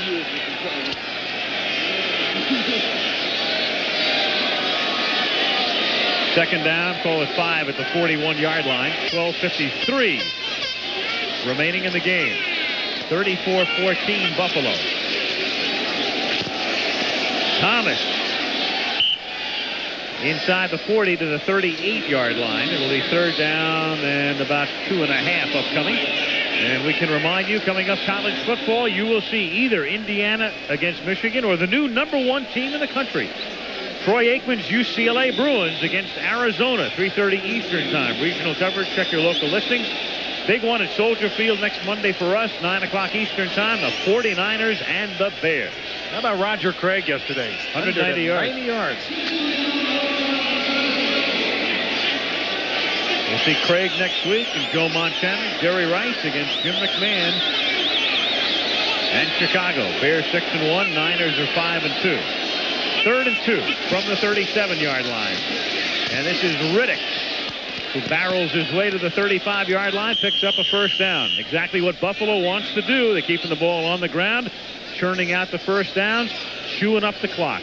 11:49 to play. I'm not for sure at this point. Joe Walton wants them to do it also. Well, it's really been that kind of a night for the Jets defensively. They just haven't been anywhere approaching the level of play to stop Buffalo. It took a pass interception by Eric McMillan to run it in for a touchdown, but you have to keep in mind that, Buffalo started that drive at the 1.5-yard line and stuffed it all the way upfield before, McMillan went ahead and made his play, and now here's Buffalo again driving, and it looks like unless something freakish happens, the Jets are powerless to stop them. This was a defense that came in, the Jets defense, after 6 games, 5th in the NFL in giving up yardage. That'll disappear quickly. At the 35-yard line, again, they stay on the ground. They give it to Thurman Thomas. And he's tackled by Robin Cole. No gain. Again, the Jets will go to Miami next week, and Buffalo goes home. And they have New England and Green Bay at home over the next 2 weeks.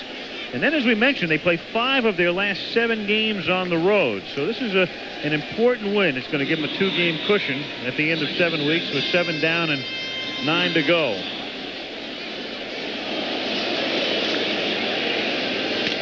And it will also make them 4-0 in the division, which is important if you get down to a tie-breaking situation. 2nd and 10 at the 35.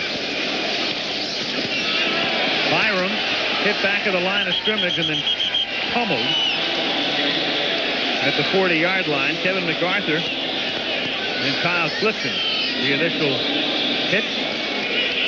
One of the few times Buffalo has run the ball to the left. They have concentrated most of the night over the right side going at Gastineau, and of course also at a spot vacated by Alex Gordon, who we've mentioned many times is out of the game tonight on the inactive list. But they have done well over in the right side. That time Marty Lyons stuffed that pretty well. Marty Lyons, I think, has played a pretty good ball game tonight. Has been in on a lot of plays, been holding his position well. Tough to find fault with the way number 93's played. And they still haven't passed on this drive on 3rd and 13. The inside handoff to Harmon, who gets hit very hard by Carl Howard first and then Eric McMillan. Good shot by McMillan coming up, just like you want your free safety to do. They can become quite an intimidator, and he's big, 6'2", and they list him at 197. And Dan and I were looking at him down on the field. Got to be much bigger than that. Yeah, Frank, you and I were standing there. We're both looking at him going, no way this kid weighs 197 pounds.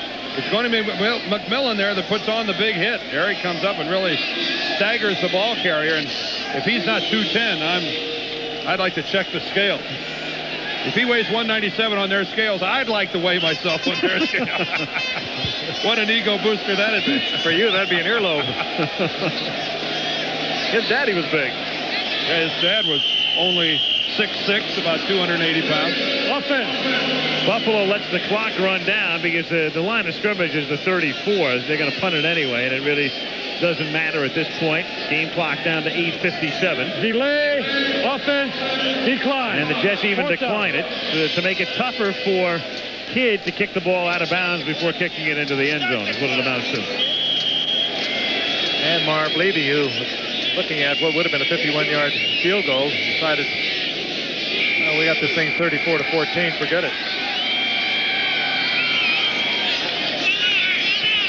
I wouldn't be surprised if Buffalo lets the clock run all the way down here. Penalty's not going to make much difference. Maybe they'll go ahead and be charitable and kick it.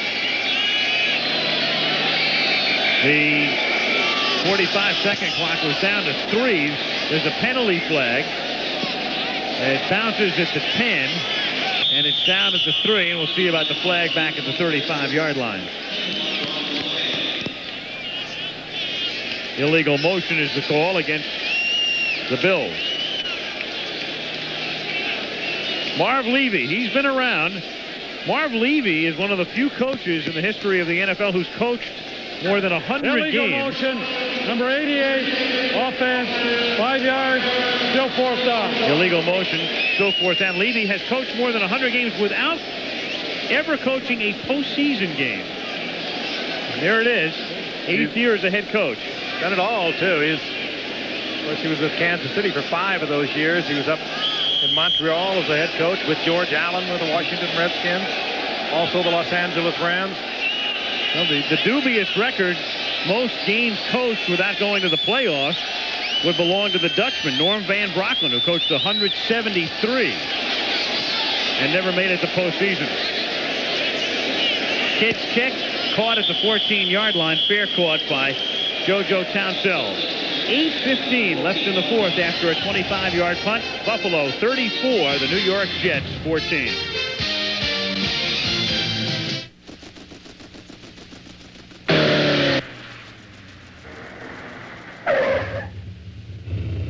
When the engineers at Nissan designed the new 240SX, they wanted it to have certain acceleration characteristics.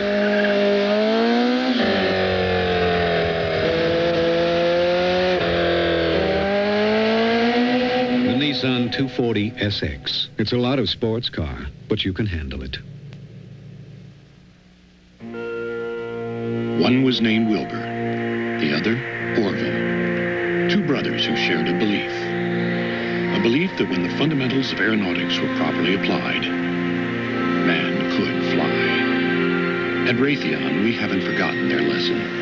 Consider the revolutionary new Starship from Beech Aircraft, a Raytheon company. Many of the fundamentals are the same as the one built by Wilbur and Orville. Raytheon, where quality starts with fundamentals. I'd go to college. Me too. If I had the money. Yeah. I'm going to college on the new GI Bill. You serve full-time in the armed forces or part-time in the reserves, and you earn a lot of money for tuition. The U.S. Armed Forces. It's a great place to start.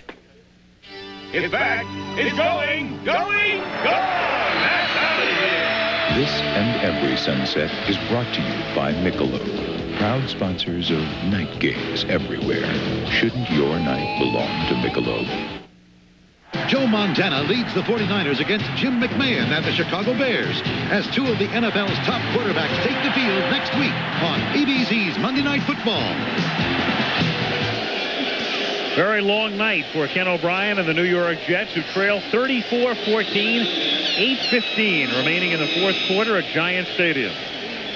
Bills are on the verge of going 6-1. Jets would be 3-3-1 and drop to third behind Miami in the AFC. Jets have the ball at their own 15. First and 10. O'Brien sacks again at the 8-yard line. Jeff Wright and Leon Seals, two backups, converge for the sack. All of that by keeping a tight end in, trying to get the blocking. They put 3 receivers in the pattern, picked up by 6 Bills in their nickel defense. Second and 15. They go without a huddle. O'Brien shoots one out to Grigg, and the tight end gets hit and dropped at the 21-yard line. It'll be 3rd down and 4 with under 8 minutes now to play. The terminology for that sack of O'Brien on the previous play is called a coverage sack, where really the quarterback has ample time to throw the football, but he just really has no one to throw it to because of the quality of the coverage. So chalk that one up as a coverage sack. And the Jets trying to hustle and move things along. On 3rd down, O'Brien lost the ball, got it back, and then shovels it to Griggs, and he gets hit hard. Loose ball at the 24-yard line, and the Buffalo Bills have recovered it. Well, you know, there's an interesting question here. Did we just see 2 forward passes? Good question. I mean, because that's illegal. You cannot have 2 forward passes. Watch this. Watch this throw by Kenny O'Brien, or whatever it is. Well, his intent was to throw, but the ball actually never started forward. I guess that actually goes down as nothing. A bobble. That happens on a warm night, though. You don't wear a sweatband. It gets the hands, gets the sweat from the wrist. Up pops the ball.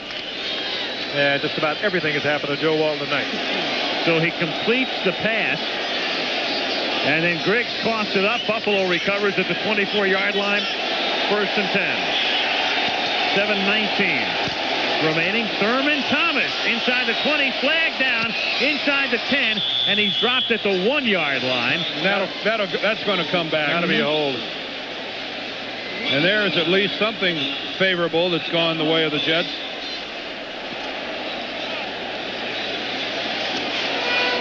A very authoritative throw by the umpire.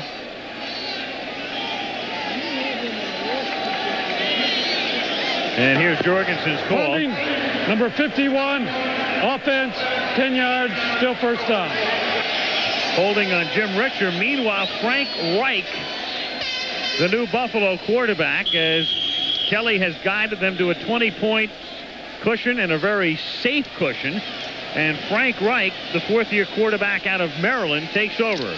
So they're not going to take any chances with Kelly getting hurt at the end of a game they've already sewn up.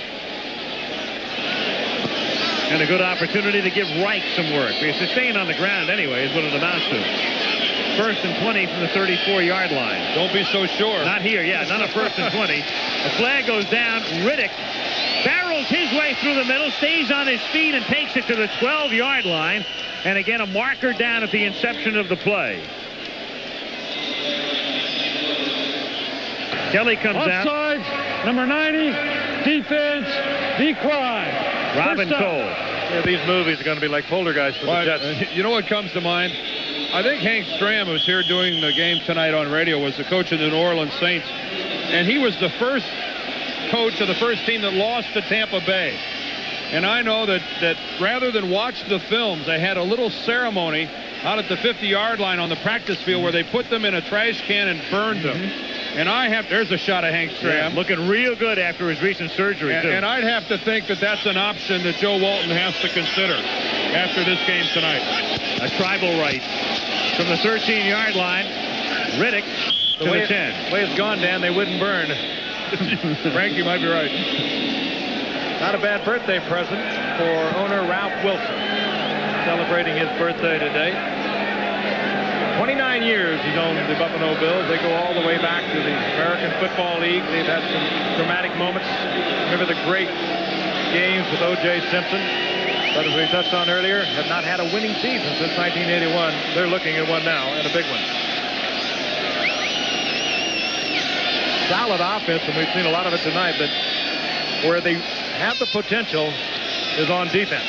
This is a great shot. I love this shot from up above. Good view of what's happening. 2nd and 8. This is Riddick. Takes it into the 9-yard line. It'll be 3rd down and 6 with 5 minutes and 15 seconds remaining in the game. Makes me a little dizzy, Dan. Puts me straight down on it. Quite a camera they have in that blimp. The ultimate Skycam, right? Ah.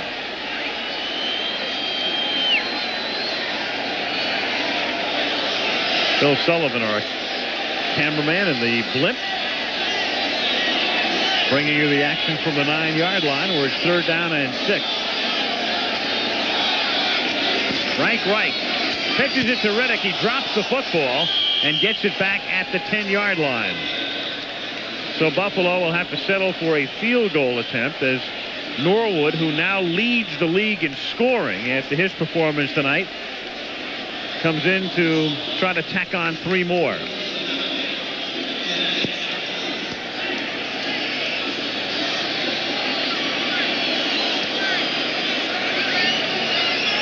Scott Norwood, so big a part of the early season victories when they were in defensive struggles, and relied on his foot. And there it is, right up to date. Rich Carlos of Denver, 2nd with 62. Morton Anderson. And Bell of the Rams is the only non-kicker among the top 5. 28-yard attempt is good. 3 more for Norwood. 3:48 left in the game. And Buffalo now leads it 37-14.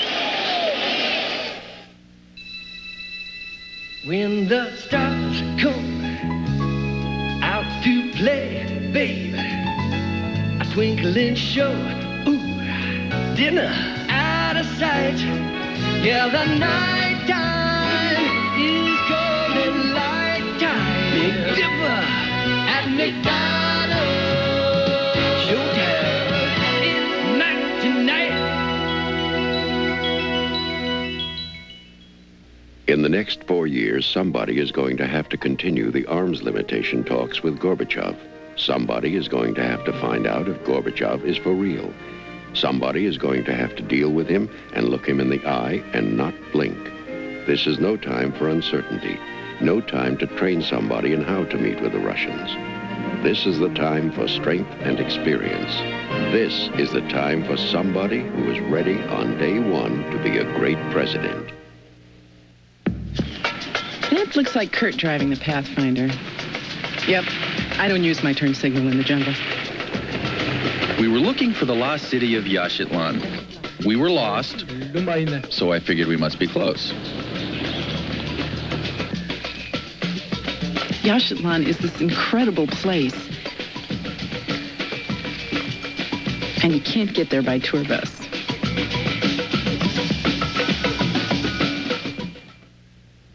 It's 2 key conference games on the road to the Rose Bowl. Undefeated Indiana meets Michigan, or number 1 UCLA tackles Arizona, Saturday on ABC's College Football. Long time between Monday night performances for the Buffalo Bills, but for the fans in Buffalo, well worth the wait, the way things have turned out tonight. By the way, Al, welcome back. Yeah, thank you, yeah. See you guys. I'm out of here. We saw where Norwood, the guy just kicking off, is the NFL leader in points. I'll give you Andre Reed's stats here in a moment. Kurt Stone returning the kick. And he brings it back out to the 24-yard line. And we'll have those stats from the mouth of the Double D when we come back right after this. Announcing the Holiday Inn Make the Super Call game. Come to Holiday Inn, get a game card. Now, Super Bowl 18. 4 minutes to go. Raiders face a 4th and goal. You call it. Scratch off the right play, and you win. Thousands of prizes. Even a trip to the Super Bowl. Everybody's getting into it. Only at America's favorite hotel. For reservations, make the Super Call. An ATV is a lot of fun, but it should be taken seriously. So if you ride one, you better follow these instructions.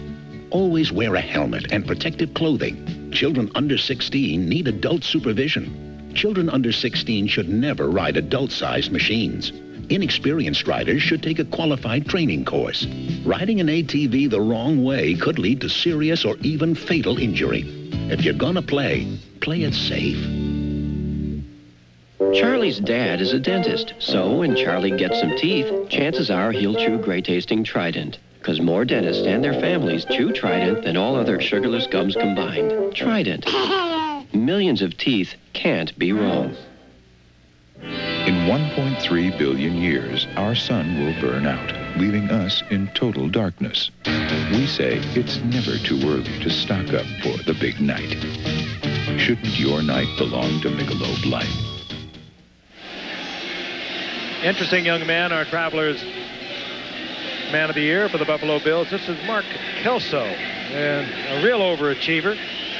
Came up 3 years ago as a free agent out of William & Mary, one of the coaching staffs for Marv Levy, and has turned into a fine safety man for them. An academic All-American on an NCAA postgraduate scholarship, and as I said, has turned into a very unlikely fine performer at the free safety. Of course, Travelers will announce their Man of the Year for the NFL at the Super Bowl.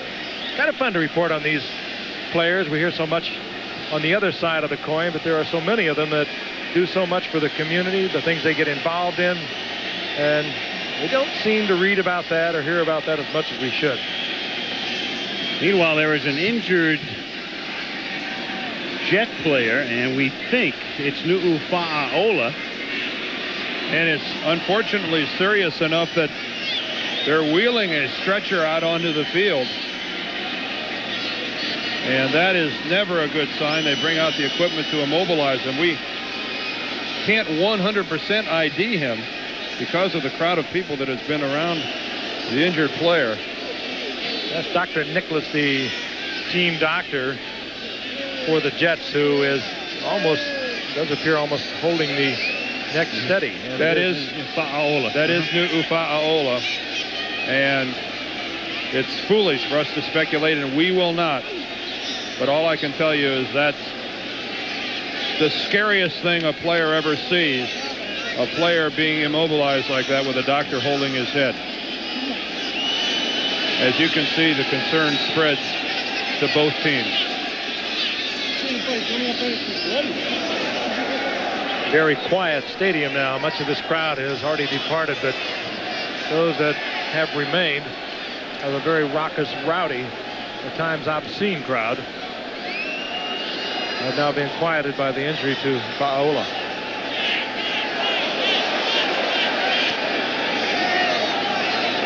And this comes with 3:37 left in the game, a game that's been over for a while. The Bills on top, scoring early, scoring often, leading 37-14.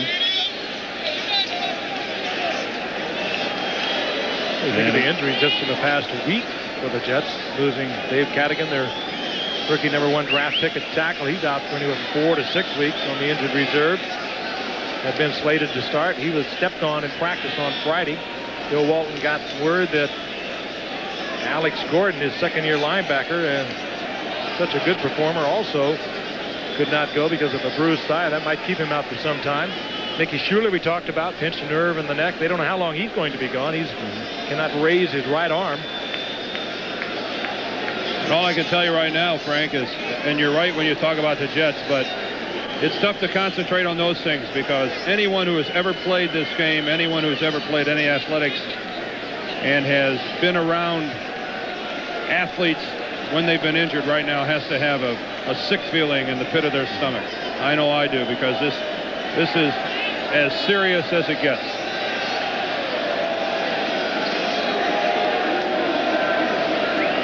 Obviously, every care is being taken. Dr. Nicholas, one of the renowned orthopedic surgeons, is right there. And as Dan mentioned, he has appeared to have immobilized the neck of Nu'u'Fa'aola. And again, we can only hope and pray it turns out as well as the last time I can think of something like this happening in a Monday night game.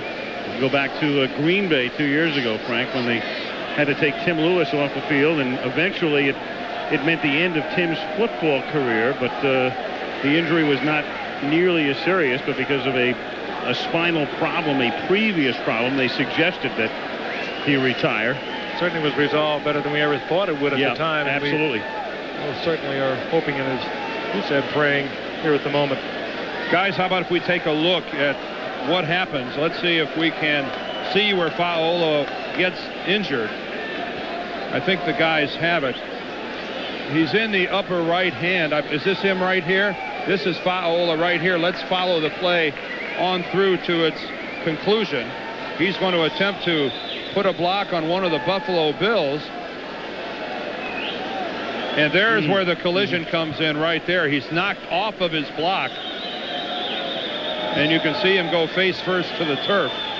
He was attempting to block one man, and then another player, I believe that's number 97, Scott Radisek, actually makes inadvertent contact with Nu'u Fa'aolo. And I think that expression of concern on Marty Lyon's face pretty much says it all. We hopefully can give you a report. 3:37 remaining in the game. We don't know whether we will have time, but we certainly will try. And again, concern written all over the face of not only the Jets, but the Bills. This is a nonpartisan happening, and this sort of an injury takes place on a football field. So Fa'aolo, who has been such a huge part of the Jets special teams performances for his 3 years in the league, backup fullback. And again, as soon as we get the report from the Jets locker room, we will pass along anything we know to you. So play resumes with the Jets at the 24-yard line, and out of the shotgun, Freeman McNeil is taken down for a 2-yard loss. Jeff Wright, number 91, who backs up Fred Smerlis at nose tackle, makes the stop without a huddle now. Second down and 12 from the 22-yard line. And O'Brien with a flag thrown, going deep, and the catch is made at the 44-yard line by Al Toon. Covered by Errol Tucker, took it away from him, but a flag's down back at the 13-yard line. That's what Al Toon can do. We talked about it earlier. He can go deep. They use him as a possession receiver, but at 6'4", he'll take it away from a smaller cornerback, as he did right there, to no avail, because they're going to bring it back. This could make the highlight reel for this game tonight, however. To the face, number 53, offense, 10 yards, still second down. Penalty on the center, Jim Sweeney. This telecast is presented by the authority of the National Football League. It's intended for the private use of our audience. Any rebroadcast or any other use of this telecast without the express written consent of the National Football League is strictly prohibited. And if you videotape it, you can put it out there in the middle of the field with the Jets game footage. Unless you live in Buffalo, then you got to love every minute of it. Second and 22, Freeman McNeil out past the 20 and heads for the sideline at the 24. And he's short of the first down by about 10 with third down upcoming. You're right about if you're a follower of the Buffalo Bills. You come out of this game, a lot of highlights out of this one, having watched a total dismemberment of the New York Jets and drawing a lot of conclusions. Number one is not only are we off to an unbelievable 6-1 start, but this is a club that appears to be solid top to bottom. And really a club just beginning to come into its own now after sort of a shaky start, despite the victories, especially offensively. O'Brien throws, and it's complete to the tight end, K.D. Dunn, and he has a first down out of the 35-yard line. 2.5 minutes to go. You know who has really escaped us all evening is Derek Burrows, the cornerback for Buffalo, who had such a tough week last week in Cincinnati. I mean, not in Cincinnati, but Indianapolis. And he's played well tonight, and this club is resilient, if nothing else. A lot of the reason, I think, too, Dan, would go to the fact without Mickey Schuler in there, they were able to give Burroughs a lot of help, a lot of zone, a lot of double coverage, and they really only had to concentrate on the two outside receivers for the most part, Al Toon and Wesley Walker. Valid point. Yep. You take away, and Schuler, the guy who came into the game not only leading the team in receptions with 35, but he was tied with Andre Reed for the AFC lead. Schuler spending tonight on the bench. A big blow to the Jets offense. Here's Freeman McNeil taking it out to the 42-yard line. And that will probably take us to the 2-minute warning. And on second down and long yardage, there weren't enough Jets fans left in the stadium to even protest that call. With 2:02 to play, they do get the play off out of the shotgun without the huddle. It's caught by K.D. Dunn. And he has a first down out of the 46. And here comes your 2-minute warning with 1:56 remaining. All Buffalo. Bills 37, Jets 14. It's called triple drum checkers. And every one of these cards, you have a chance of winning. I want the Carnival Cruise. What would you do on the cruise?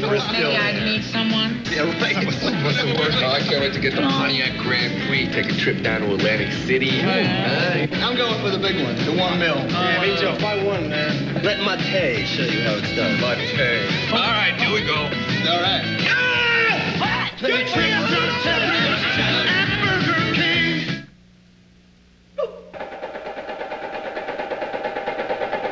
What dry was, what dry will be.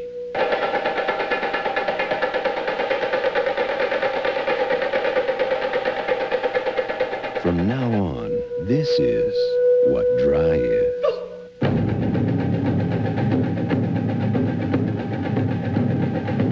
Coming November 7th.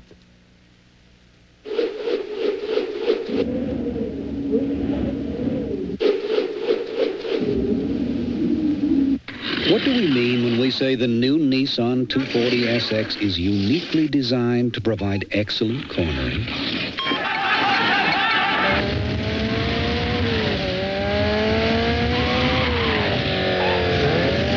The Nissan 240 SX. It's a lot of sports car, but you can handle it.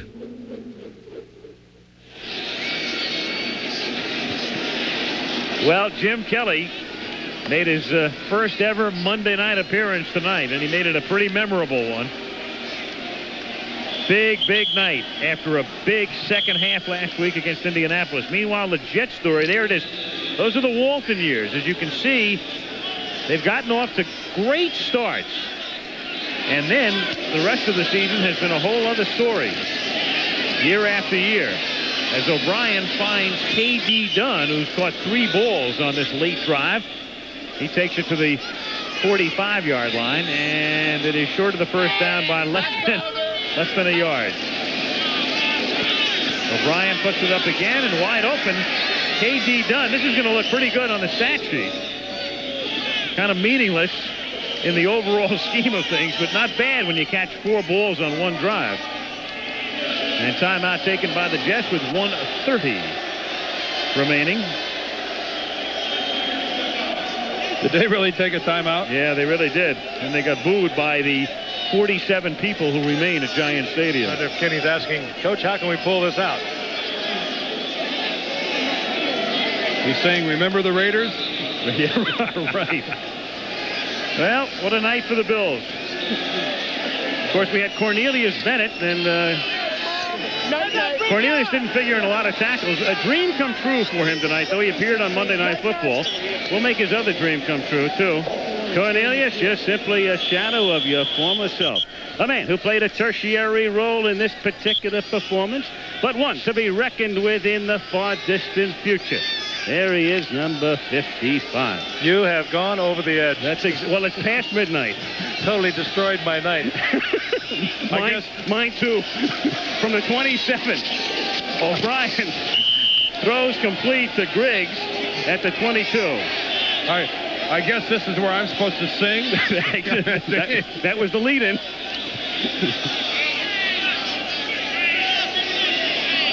Second down and 6 from the 23. And O'Brien throws, and it's tipped incomplete. We're getting a report from the Jets locker room, and the first news is pretty good. He's Newfowl is conscious. It's a neck injury. He is talking to the doctor. So at least a nice little ray of hope there on the initial report. The X-rays are next in line, and of course all NFL facilities, all stadiums in the league have their own X-ray equipment right in the ballpark, but it's highly doubtful that we'll get any sort of a result from those X-rays before we go off the air tonight. Third down and 6. O'Brien incomplete, intended for Toon. And I really need somebody to explain to me why Joe Walton is allowing Kenny O'Brien to take this beating. I mean, this is a game clearly now that is unwinnable. You can salvage some pride at the end, I guess, but Kenny O'Brien is taking a beating, and that was a healthy shot right there that knocked him a good 4 yards backwards. I really have to question Joe Walton here. And I think that's just what he told him. I think that's exactly what he told him. We'll see when he comes up to the line of scrimmage. Backup quarterback is Pat Ryan. Well, what he should tell him, Frank, is to sit down. And have Ryan in there. Yeah, absolutely. I mean, this is insane. 4th and 6. This time he doesn't get hit, but the throw is out of bounds, intended for K.D. Dunn. And there's a flag down. Why not? I mean, I understand what Joe is thinking. I remember when I played for Don Coryell, it didn't matter how far we were behind. You kept going. You kept going. You never admitted defeat. But when you're dealing with your starting quarterback, and without Kenny O'Brien... use of the hands, 85, offense, decline, first down. Without Kenny O'Brien, I mean, the Jets offensively are finished. And, you know, Joe Walton, I guess, has to know that he's taking a terrible risk. Got to run one play. You can hear Marv Levy saying, we got to run one play, get a full group in. And a nice ride back home as the Bills shuffle off back to Buffalo. And it looks like Andre Reed won't catch another pass tonight. I promise you his numbers. He's got 7 receptions on the night, 132 yards and a pair of touchdowns. And, of course, that now ties him for the lead in the National Football League in reception. 14 receptions in 2 games, 4 touchdowns. Give me some math on it, Al. 124 to 132 is 256. Not bad. Not bad. Billy Crystal. Yeah, right. Al doing that, of course, on his secret decoder computer calculator watch. Right, which I got for being on a St. Louis Cardinal pregame show many years ago with Jack Buck. Jim Kelly and the Buffalo Bills. And our thanks to our stellar crew, Ken Wolf and Craig Janoff, heading it. So Jim Kelly, a long way from Soldier Field, isn't it? Yes, sir. Our boys upstairs here, Malibu Kelly Hayes, and George Hill of the Desert, as we wrap it up from Giant Stadium in East Rutherford, where the Buffalo Bills rout the New York Jets, lead by 2 over Miami in the AFC East. And 2.5 over the Jets. And last week, down 17-0, come from behind to defeat Indianapolis. And tonight, take care of the Jets 37-14 in a game really not even as close as the score would indicate. 23-point margin seemed more like 50. So that's the story from Giant Stadium. Al Michaels, Frank Gifford, and Dan Dierdorf saying good night from Giant Stadium with a reminder that Saturday on ABC's College Football, the undefeated Fighting Hoosiers of Indiana, off to their best start since 1967, trying to keep the streak going when they take on the Michigan Wolverines. And then a key Big Ten matchup in the race for the Rose Bowl underway as the undefeated and #1 ranked UCLA Bruins battle the Arizona Wildcats in a Pac-10 clash. Check your local listings for the game in your area. Next week, great matchup on Monday Night Football. The San Francisco 49ers, led by Joe Montana, take on Jim McMahon and the Chicago Bears. Aerial camera facilities provided by Goodyear Tire and Rubber Company.